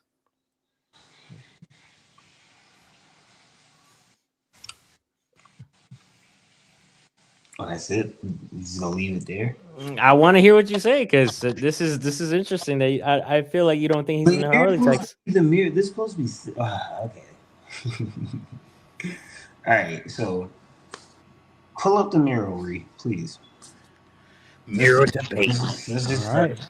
Let's just start. Get this mural debate, man. Let's Mhm. get it. You knew it was gonna happen. All right. Where's the mural? Once we get the explanation for this mural, that's gonna be like at least like 5 chapters, 10, like 7 chapters. I can't wait to hear y'all perspective on it though. I'm not gonna lie, this is something I've been kind of waiting to hear. All right. Mural piece. I've been waiting to hear a little mural piece. I've been waiting a little bit. All right, hold on. I gotta scroll through my long gallery of pictures. Come Actually, on, you no, got to let me keep it just- on deck, man. It's LBAF. right. You have to keep it on deck. Look, Every chapter 99 going forward is going to refer back to this. 99% of my gallery is cool Nami pictures, so you gotta forgive me, man. I know. I It's going just to change to Usopp soon. Oh, my bad. That's hilarious. That is the funniest thing I've heard all week. Okay. Let me pull this up and hold on. Wait, that's not it. Right here. Oh, shoot, your sparring partner just left. He just I left. guess you get freedom to say your piece while he's not here. Oh, wait, he's back. All right, there you go. All right. How about we come to let's do this together, Kezi. Let's do this together. Or actually, I want to hear your thoughts on this. Can you point to me who each, I guess you could say your assumption, right? Who do you assume is each figure? Benz. Hold on. Let's just get to the point, right? Let's just do Mhm. it. We see the figures in the mural, right? You're gonna Yep. call it Bear, Evil Monster, or Blackbeard, whatever you want to go with. Cool. I personally think now the dragon is Loki. The dragon on the top of the tree, Loki. That's what we getting right here, right now in Elbaf. Mhm. Right? The dragon, you're telling me that dragon, Monkey D Dragon, is the serpent in the mural, right? Mhm. This is why I don't agree with that. Because the mural is depicting that the Hellfire Serpent has to go against Loki. I got Loki on our side. You get what I'm saying? So then when I even go into the actual Harley text, which world is it where it says the Earth God worked with the Hellfire Serpent and cast the world into darkness? And First I don't world. I don't see dragon being that. You get what I mean? Mhm. Now, in some reason in my head right now, this is more so with my actual personal belief. I believe that the red line has something to do with such Hellfire Serpent. Mhm. So I don't think that's Dragon as of right now, because Dragon is a whole entity on his own. You get what I'm saying? Mhm. Are you trying to say that Dragon is going to be able to control the Hellfire Serpent? Or are you still stating that Dragon is said Hellfire Serpent? I'm stating that I think Dragon's ultimate goal, right? We could come to agreement is to, essentially bring down the true world government, right? As far as like Emu and all that. So I think if he is doing that, and like every time that we see him talk about Luffy, it's always in remarks of destiny and fate, right? He has this like big shtick about can't interfere him, can't let anybody get in his way. It's all destiny and fate, right? So I think with that notion about how he thinks about his own son, I think the same notion could be brought up to him specifically because of how he moves and what he created as far as the Revolutionary Army. So I think in that terms of how I'm thinking, when we look at the Harley text, I think he's definitely a part of it. As far as the Hellfire Serpent, like you're talking about, right? You think could be resembling the Red Line or whatever, right? I believe it could go either way, right? I nonetheless, I think the red line, the Hellfire Serpent, red lion serpent, whatever you want to call it, I think that goes towards what Dragon can ultimately end up doing, and then that could push him towards being a part of the Harley Tex. See, I don't disagree that he's going to be a part of the final war and play a really big part and do that. Of course, Dragon's going to do all that. I've argued that on my own. Yeah. I just don't see him being the Hellfire Serpent. Mm-hmm. That's just where I lie on it. That's where I stand on it. I just right now I don't see how that works out for us in that being plausible as of right now, unless we get like a switch up from Loki and Loki's not working with us or something like that. But as of right now, this is the dragon and it looks like it's protecting the tree. I think that is Loki, and that is what's going on here now in Elbaf. He's fighting back the demons and the devils, all that type of stuff. Blase, all the stuff the further stuff that is being read from the Harley text, you're seeing that come from Ja Rule, and it's being depicted right now. So I'm not putting it together how you're thinking Dragon is the Hellfire Serpent itself. Wait, what do you think the Hellfire Serpent is again? Like, what do you think it actually is? It's the beast. Like, it's the great beast that's like behind everything. Serpent soaked in blood. Mm-hmm. So you think it's like the overall, like the one that's like essentially behind everything. It's like Jormungandr, you know? Yeah. Okay. Yeah. So where do you think the Hellfire Serpent finally comes into play? Final War. So you think it just quote unquote like awakens? I don't know what it takes. I'm waiting to see how Oda does this. Okay, so all right. So if you believe, right, because I'm just trying to get the train of thought. Mm-hmm. You fully, based off of Drew's statements and based off of how Loki looks in his dragon form, you automatically gravitate towards him being the dragon on top of the tree in the middle, right? Yes. Okay. So based off of that, right?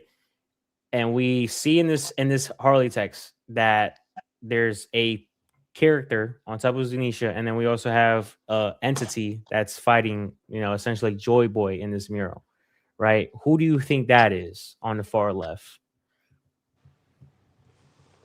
This right here? Yeah, on the far left, holding the sun. Holding the sun? Mm-hmm. I personally think that's going to be, everybody calls it Emu, but I think that's going to be Blackbeard after he usurps Emu. That's how I put it as of right now. Okay. So you think it's going to be Loki, then Blackbeard, and then on the far right, you think Hellfire Serpent is? Do you agree that's the Hellfire Serpent on the far right? Yeah. So do you think it's just its own entity? It's not like a person, a character. It's just like it's its own like beast. It could be something that's controlled. It's a beast, yeah, but it could be something that's controlled for sure. Oh, so like a Sea King. Yeah, type vibe. Okay, so if you think it's a Sea King, right, and you see I don't think Loki, it's a Sea King. I think the way it works, like how Shirahoshi can control it. Mm-hmm. I'm thinking something like that. Like someone's gonna be able to control that entity. Okay. That's So you think in the middle it's Loki, left is Blackbeard, and then right is just a controllable entity. Right? Yeah. So when we get multiple statements referring to dragon as a serpent, you don't think that makes any nuance or anything like that? Because you're Mr. I mean, those are context clues, but that's all still theoretical. You can have your theories and I can have mine towards it. That's not nothing that's solidified. That doesn't confirm anything. We don't get the confirmation until we get the lore. Until the lore is all the way out, and then boom, they drop it. They give us the confirmation. We don't have any confirmation on anything right now. I'm just having a tough time specifically with you because knowing how you operate, like you take everything that Oda says, not just with a grain of salt. Like you take whatever he is and you absorb it and you actually think there's something behind it. So when I do take everything with a grain of salt, I look at everything that's suspicious. I'm not saying what you're saying is false. Like it's not suspicious. There isn't any nuances that you can't relate to the whole serpent play being said there. I agree with it. That's some witty stuff. I'm just as of right now, do I agree with it as far as do I think Dragon is the Hellfire Serpent? I haven't seen nothing to fully confirm that as of yet, and I'm still waiting on it. So Okay. I mean, all right. If that's how you believe, now I probably won't further my conversation because I have a lot more stuff that I've been looking up that refers to him more and more as evidence as far as him just being overall taken as a serpent as a character. And so I won't do that because then we're gonna get into like a whole theoretical talk. that's all. That's what that is. That's what I said. There's no actual confirmation. So the conversation could go on forever.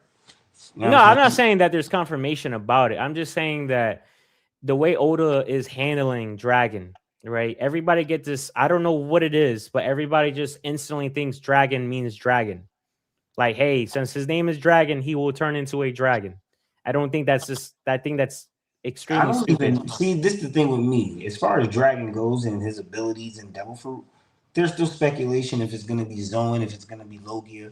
I actually am open to the thought of the Logia idea. He doesn't have to be if he was a wind or air Logia, I wouldn't mind that. And he was able to because even if he could do wind and air stuff, he can influence storms in themselves. Period. Now, if it is a Zoan aspect to it, I would love to see what Oda's doing with it to make it creative. If it turns out to be he's some Hellfire Serpent, I give it to you, W to Benz. But until we see it, there's like 100 different theories out there for what Dragon's fruit could be and all this other stuff. So I'm just waiting to see what goes. Some people think Thunderbird, all types of other. There's all types of dragon theories. We've seen them all before. So right now, I'm just like, all right, bet. Let's see what simmers. Let's see how Oda cooks the pot right now because he's holding Dragon and he hasn't done nothing with him as of yet. But I'm not gonna say there's enough for me to say he is the Hellfire Serpent. Huh? All right. Okay. Okay, did y'all get it out? Yeah. Y'all good? All right, cool. All right, let's keep it pushing. Let's see. Okay, let me pull those off. I changed all of y'all's order too. Okay, I changed my order. Dang, I'm not even in my spot. No, you can't have my spot, bro. Sorry, Biz. That's for me. Let's see. Let me move y'all around because. Hold on, Nika, move you back. Yeah, you're gonna have to switch. Nika's always last. There we go. Strawberry, no, Strawberry goes to the top. Yeah, there we go. All right, cool. I didn't like it. Okay, cool. So where was I gonna go with this next part? Oh, that's what I was gonna ask. So if we're still going to be in this arc, I know y'all were saying a year to a year and a half. I even saw 2 years in the chat. What's going to happen? What is going to happen that takes us through this that long? Because are we fighting the big bad and then we're hanging out and somebody else is coming? Or is the rest of the arc just going to be lower? Or is this just going to be an extensive fight? I want to know individually what you guys think. I guess you can go in order. Bands, what's your thoughts on that? Wait, say that again. I'm sorry, my audio was cutting in and out. You're good. I was asking, what do you if we're gonna be here as long as everyone thinks a year to 2 years, and we know we're about to make contact with the big bads of the arc? Yep. What do you think is going to actually happen next? Like to fill that gap, is someone coming, or are we gonna have lore like at the end of the arc to end us off, or is this gonna be a long drawn out fight? Where are you going? I don't really think it's gonna be a long drawn out fight. Due to the simple fact that I get the whole Sommers love. I like Sommers a lot, but ultimately he's not like the big bad villain in this whole story. He's just, I guess you could say, a underling. But he does have some great, I guess you could say, tools to be a good villain. I could definitely see him potentially fighting like someone in the final war if he's alive. Like to me, and this might sound completely stupid to everybody, but I would love if Oda could make this happen in like the final war. We have like Sommers go against Bon Clay, and Bon Clay does something crazy if he's alive still. I would love that, just to like have someone that's like someone was evil, now he's good, and then he's going against someone that's like extremely evil. Because I think Sommers' character is going to get more and more evil, and we see him really not care about anything. So I would like to have him go against someone that's the true opposite. But as far as this whole fighting thing, I think we probably get like maybe 3 more chapters of this. I think Loki and Luffy kind of just settles the whole thing. I think those are the 2 X factors, so they kind of just settle everything quickly. The only thing that can really throw a wrench in it is ultimately Shamrock. If Shamrock is there, that kind of changes the whole scale. Because ultimately, I think Loki's going to want to fight Shamrock. I think that's like his guaranteed fight, in my opinion. Between those two, I know a lot of people want Zoro to fight Shamrock, but I think that's a little bit later when they reunite against the Holy Knights, because I don't think they're all going to die here. And so I think to fill in that little bit of gap, I think someone shows up. I'm thinking more along the lines of Blackbeard showing up. I think he shows up, and I think now we kind of we turn into a tug of war. Like, it's Luffy on one end, that you come with me. It's Blackbeard, no, you come with me. Let's see if you are actually our liberator as far as a destroyer or someone that supports freedom, because liberation could be the 2. And so we kind of have to see in Loki's mind, like, hey, what's true liberation? Like, is it through chaos or is it through like freedom? And then if that doesn't happen, I think we start to go into, I don't want to say it, but we go into like history piece, where we just start to explain like who was the passed down giants, Harley Tex, previous user Ragnar, why Ragnar is like Ragnar, how Ragnar came about, and then we go along the lines of I think we get a lot of explanation from Saul, and then we continue going forward towards like Joy Boy and his origin a little bit, but yeah, I think Blackbeard comes to Elbaf. I think it kind of just sets it up perfectly. I also think that if Emu sees like actually like 101 with through Gunko and sees Luffy, we kind of get this whole like dialogue between her, or I mean Emu, with like I guess you could say seeing a spin image of Joy Boy. Might get a little bit of something there. But yeah, nonetheless, that's probably just it. I like it. Now that you said that, I could see Summers being the villain that makes it through to the end of the series, that the fandom just wants to see him die. Like, that's a good reason for Oda to keep him alive, because there's a lot of people that hated Caribou. It's like, dude, can this just get taken out? But he just kind of kept him alive. And of course, we see the fault of the crew not taking that seriously. So yeah, I could see that. I can see I ultimately, I don't want to say theories, but if Sommers makes it out and he makes it to the final war, if hypothetically, just want to say this out loud, hypothetically, if somebody on the Straw Hat crew died, don't be surprised, it could be Sommers that kills him. Okay. Don't be surprised if you see a Straw Hat about to do something and then they're all bondaged up and you're like, whoa, what happened? Why are they stuck and it's invisible? And then you think back to your head, who has invisible thorns? And then we see it. Okay. Berry straws or strawberries. I know you're not a theorist, but just give me your best thoughts on what you think could be happening next with where we are. Okay, let's see. In my very casual watching experience, to be I don't want to say Emu hightails and runs. I don't want to say that because that would make Emu sound very, very weak. But I think having both sides of Nika, he can't use Gunko's body for that. He has to use, somebody else has to be on Elbath for him to use to be able to, I don't know, either take a direct hit from both of them or something. So I feel like Emu should relieve Gunko of, this Domi Reversi, allow us to get a little bit of a Brooke flashback and see the connection between him and Gunko. And then,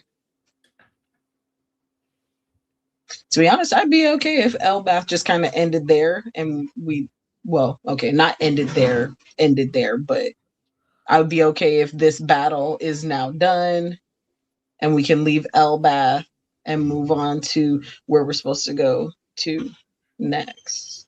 I'd be okay with that. Obviously, I do know someone's going to have to die or be severely hurt in this arc. That I know for sure. I don't want it to affect my girl Robin, but something's going to affect her. I see it coming. Something is going to affect her. There's going to be some type of crash out from somebody, either Usopp or Robin. One of them is going to crash out in this arc. Strawberry, I am so proud of you for getting past your Robin bias to understand that TBC is real. Trauma breeds character. And for Robin, trauma's gonna breed ornament. I'm so proud of you. You see, we having growth. This is 2026. We having growth in the Straw Hat podcast. The Robin lover admits she needs trauma. Nope. Yo, you gotta book that. You gotta clip that. Yeah, you set yourself up for that, Strawberry. That's a clip of 2026 right there. Yo, book top. This your people. Yeah. She even understands Robin needs a trauma. I'm. You know what? I'm gonna have a drink for that, Strawberry. I'm gonna have a drink for that. You're not raspberry tonight. You strawberry. Strawberry gang on fleek. I don't think I've ever been strawberry to you in the first place. Mind you, let me be clear. I would love this to happen to Usopp because of Dorian Bragi. I would not that I would love that, but it would make more sense. But we do have Saul, so I understand it. I don't like it, but I do understand. Okay. All right. I could dig it. Zah, thoughts, bro? What's happening? Oh, this is great. Like, it's been a great. I love everything about this right now. Well, I think we're gonna do a 3-part act because I just think Wano. I think we did that for Wano. Elbath has been, I think, the highest, most anticipated arc. I still have Big Mom coming back, and with Big Mom coming back, you could possibly have an Emu Domi Reversi Big Mom because she's not gonna be at full health when she comes back. Emu taking over Big Mom, and now she's gonna add on to the fears of the kids and of all the Elbath giants. I think that's another problem that you're gonna have to deal with. And I was listening to you read. I understood what you come from with the parents. I don't think the kids need to die anymore. I think the parents do. Because I think the kids need to understand the results of their actions. Now you can have Loki kind of lead the new, because Colin's the only one who kind of understands. Remember, you have his grandson Oimi. Remember the giant who was his grandson hated him. Didn't even know what he was about. This is why you need to start. They need to understand the consequences of their actions. You don't want to take out the kids, but the parents got to go. The parents got to go.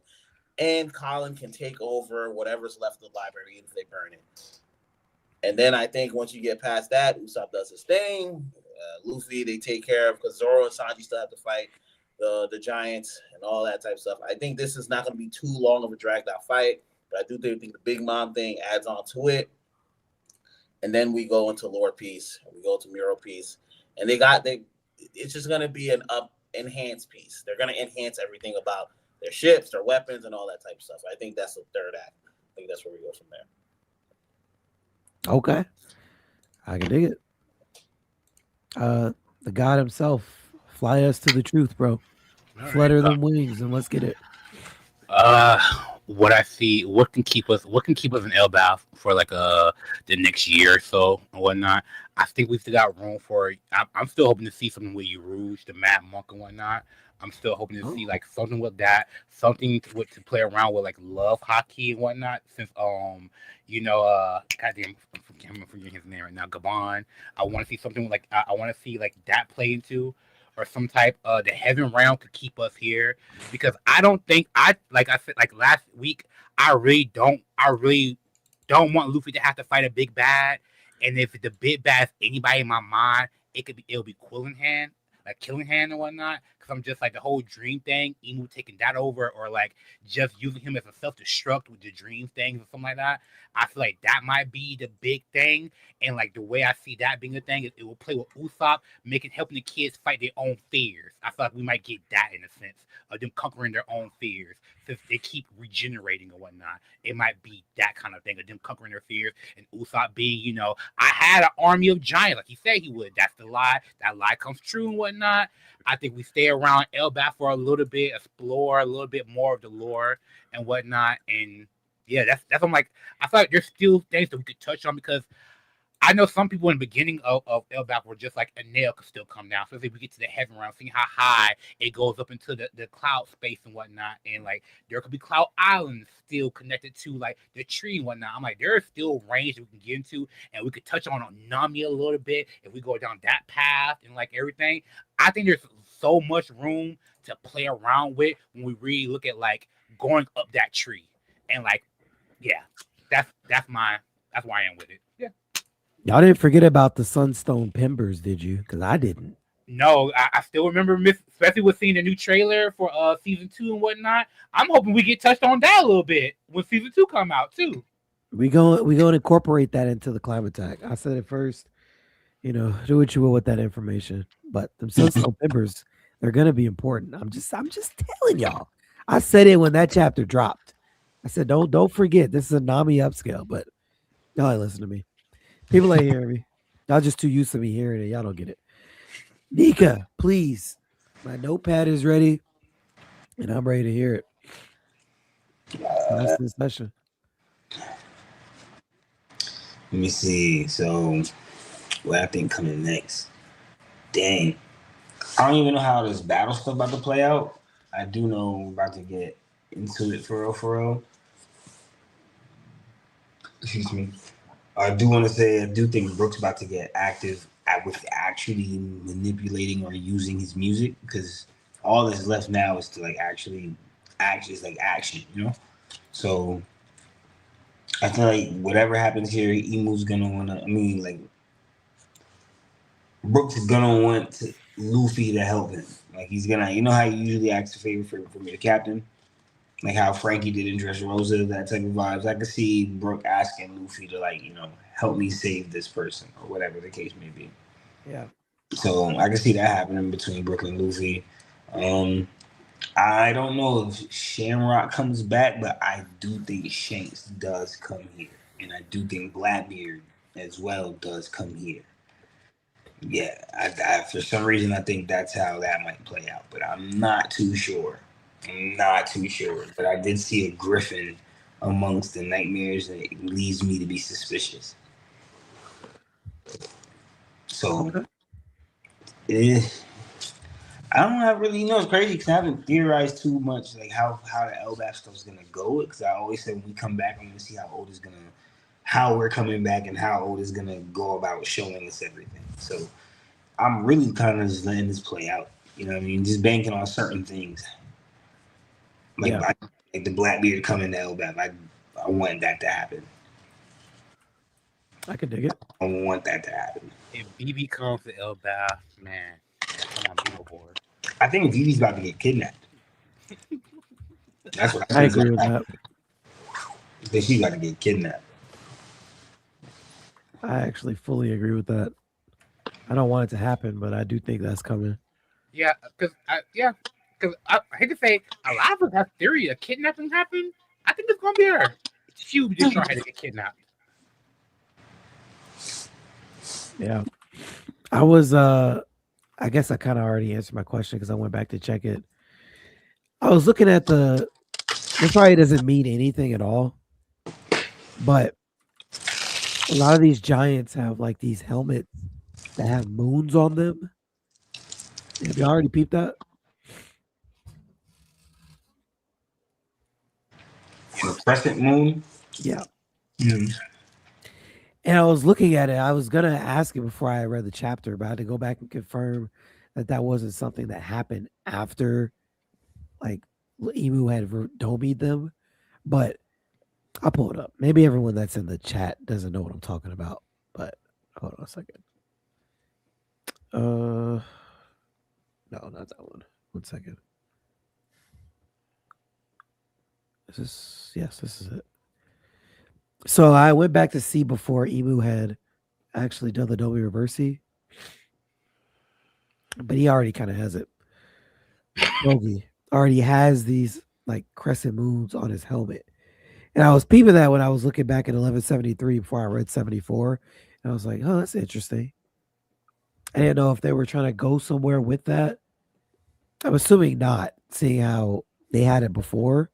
But I noticed that Brogy has it, and also some of the kids as well have that same helmet. And I don't know if that's just symbolic of Elbaf or if there's something to that. But the crescent moon we've seen has symbolism throughout One Piece up to this point. D. Is that again? Said D. Oh, D? Yeah. That's what this goes to. D. Yeah, makes sense. Elbaf is D. Makes sense. Makes sense. Let's see. What do I think is going to actually happen next? Okay. I don't know because I want my guys to pull up. But as I was saying that last week, I forgot I also had a prediction that Big Mom comes back. And I don't know how Big Mom, Sakazuki, and Green Bull play into the same arc. That just seems like it just wouldn't combine. So I believe stronger that Big Mom is coming. I know. I fold on my agendas. I'm willing to put my agendas down. Okay. Because there's a better agenda in front of me. I do think Big Mom is coming back. Don't look at me like that. Don't give me that look. Don't even give me that look. Because I'm willing to put my agendas down for everyone that's not named Nami. I'm not putting the Nami agenda down. It's not happening. But yeah, Big Mom is coming back. She's on the way. That might mean that Green Bull and Sakazuki, they're not going to be able to come. But I'm okay with that. I'm okay with that. I want to know who's fighting who, though. Because the aspect of the dreams that Killingham has is very interesting. Because that could be like, yo, maybe this is a Luffy opponent. But like you would think that maybe Zoro would take him on if Sanji is going to be fighting Summers. But also now we have Loki and Luffy. I don't think you need those two people to take on Gunbu, especially if Brook is out here standing strong against Conqueror's clashes, you know? So it's like, all right, do you really need two of these superpowers to take out Gunbu, who's already mentally kind of wavering? And you got Brook, the superhero savant here. So it's like, what do we do? You know, that's why I'm kind of confused. That's why I think Big Mom comes back. And this is where Luffy actually makes good on his promise that he made her back in Fishman Island. He told her, yo, I'm going to come see you and put these hands on you. And I think that's where he does it here. Because if he doesn't, then he would be a liar. And Luffy does not lie. So, we'll read some comments and then we can go to our final thoughts. Sorry, man. My daughter, man, my freaking nose. She wanted kisses, man. Okay. Slick said, Man, I love y'all. I'm dying. Okay, for sure. For sure. Appreciate it. Appreciate it. Appreciate it. Elbath is gonna feel like Watto and Fishman Island by the end of it. Where we're wondering, we okay. Where we're wondering, were we here for too long at the end? Got it. Okay. Yo, if we stay in Elbath, like everyone says, I believe Gear 5 Luffy will or be close to his full awakening. Okay. I left to go cook pasta and some ground beef, pasta sauce. And y'all are still on here chatting away. For sure. This is One Piece. Come on. You know what it is. Agreed, especially if there really is a time difference on Elbath. This would be the second time skip. Potentially. Yeah. We need a shirt for that TBC. Okay. Okay. I'll have to add that to the store. I'm saying that. I can say that now. The store. Yeah, I like that. Let's see. VV might be Marineford Part 2. I don't see that. No. I'll be honest. I don't see that. I don't see that. And you my dog Slick, but I don't see that. I don't see that. I see Garp being that, if anything. Garp is going to be that. I do think they will have to rescue VV, but I don't see VV being like ready to get executed, like in front of the world. That would feel off, and I don't see that. Loki and Luffy gotta pull up. Loki and Luffy gotta pull Brook off of Gunbu. If he's still on Elbath and he's not in the ocean, then sure. We'll see. Because he should be in the ocean or on Egghead. But we will see. We will see. Nah, Loki will pick him up. He'll just Okay. pick him up. Uber. Okay. How do we know he hasn't already been caught? Loki's so huge. You know what I Mhm. mean? Brook is already on his tail somewhere. He probably landed on the raft with Sentamaru. Because Sentamaru was swimming away solo. He Oh, probably landed. Like, what are you? Who are you? Like, yeah, sorry. Got hit by Emu.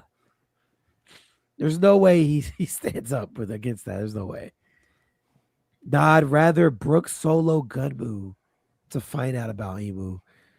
Solo. Okay.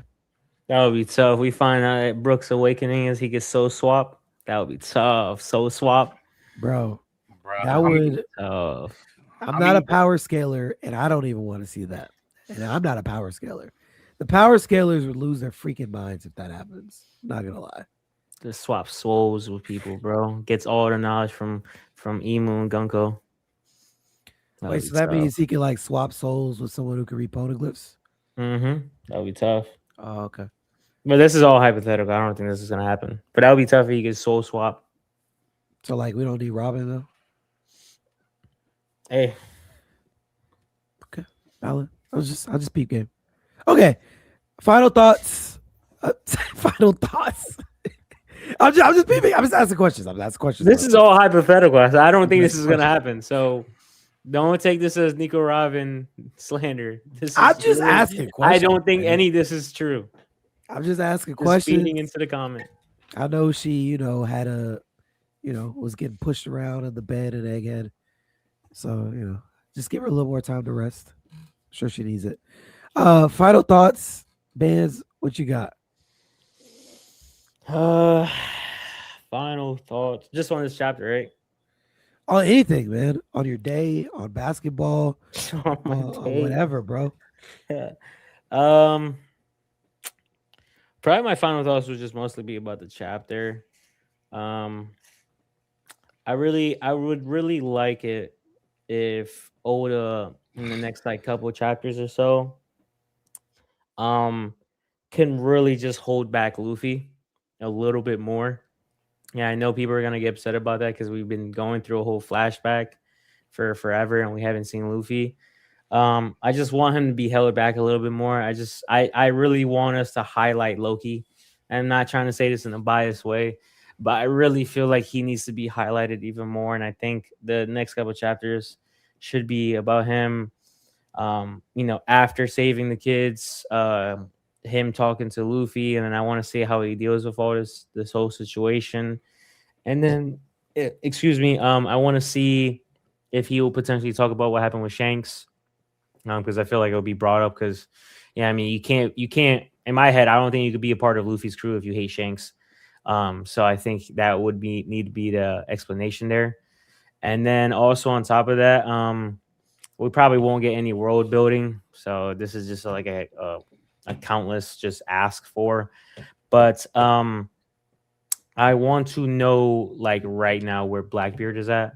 If we could just get a quick update on Blackbeard, so I could, continue forward with Blackbeard coming to Elbaf. And then I would also just like a one-on-one conversation with Ragnar and Chopper. That's just really what I want ultimately there. Okay, love it. Zaza, thoughts, please. Oh, for the chapter, I just want to just seriously just say FTK, man. F them kids, bro. Like, this was one of the most beautiful chapters that it made me really experience, like, yo, these giant kids are actually pieces of shit. Honestly. And the only one that I like is Colin. And he's the only one where I'm like, you know what? You could stay, my guy. You could stay. The other ones, just drop them all off. Like Luffy saving them, whatever. But nah, F them kids, bro. That's all I gotta say on that one. See that one long. Ooh. Okay. The God of Flutz. My final thought. I'm hoping to see more in the sense of like how what Beth was saying. I want to see more of Loki, and like I don't mind Luffy sitting out some. I don't mind him being there. I would like him be more of an observer, like more observing in a sense. But like I feel like that'd be me being hypocritical because of the things I was upset about, like him not taking moments like this seriously and like really getting in the mud. So like I'm kind of in a mixed place right now, like what I want from Luffy in a sense. So that's why I'm like, that's my final thought. I want him to sit back, but like it's what bothered me with him not taking stuff seriously in Egghead. Like if he sits back and just observes. So like I'm in a weird place. I want him to at least be active, but not be the main showcase. That's my final thought. Yeah. Okay. Basket of berries, please. Bundle of berries. Final thoughts. I just love Nico Robin as a character. To the point where I'm probably actually going to pay about $400 to have her gaming chair. I might not be able to get it though, because I don't think they ship to the US, but it's fine. I'm gonna find a way. Okay. All right. Nico. Final thoughts. Want to see the Devil Fruit name for sure. Want to see what's going on with Zoro coming up next. Plus, the whole stuff with Brooke. I want to see music be for further aspect, as I said earlier. Chapter cooked though, 10 out of 10 chapter. It was a dope chapter. I wanted Luffy to still have on his Elbaf fit, but it's all good. I like Gear 5 with the white horns. That was kind of cool. With the axe. I wanted to see more of that. But he looked like he's about to start using the axe when they was fighting Gabon for a little bit. I was like, okay, Luffy about to, what he about to do with that? Like I was like, what's going on there? You see somebody pick it, hey, put it down. You see a kid pick up something, they ain't supposed to have it. You just start yelling at him. That's how I felt looking at Luffy. Like, hey, yo, what you doing? Put that down. What you doing? But yeah, besides that, dope stuff. For sure. Hold on, I gotta read this because I gotta get my final theory for Slick. That's not even it. Hold on, let me go. Boom. Said Vivi is a D. Emu personally executed her father. I want to say something. King Cobra is alive. I hate to break it to you guys. He is alive. Oda actually told me exactly what he's going to do with them. So this isn't a theory. This is true. And I'm going to tell you what he said. He said that he's going to use King Cobra as a bargaining chip against Vivi to get her to turn against the Straw Hats in the end, because she won't be able to turn against King Cobra because that is her father. And when she finds out that he is dead in the papers, she's obviously going to be hurt, but she's going to have that option to be able to go be with her father, because Imu doesn't play fair. Imu is a chess player. She plays with bargaining tokens. So there's no way that King Cobra is dead, because you want Vivi. She doesn't care as much about King Cobra. She only captured him to get to Vivi, which goes to your next point about the bounty poster that Imu had in the flower room. That's her bargaining chip. She's going to use it, get Vivi, and obviously they're going to all meet there, and that's how she captures Vivi as well. But anyway, just want to leave it at that. Sheila said, great chapter discussion and review, everyone. It sucks we have a break after this. True. 3D said, I love break weeks. What's cooking for next Monday, Ree? I got to hit you with the thing Oda loves to hit us with. The to be continued screen, man. To be continued until next Monday, and you will find out on next Monday. But it will be something fun. You guys have a great night. It was a good episode, good stream. Thank you guys in the chat. Make sure y'all hit the like button. A lot of y'all joined us today. Thank you so much. We'll see you guys next Monday for the break week. Peace. 2.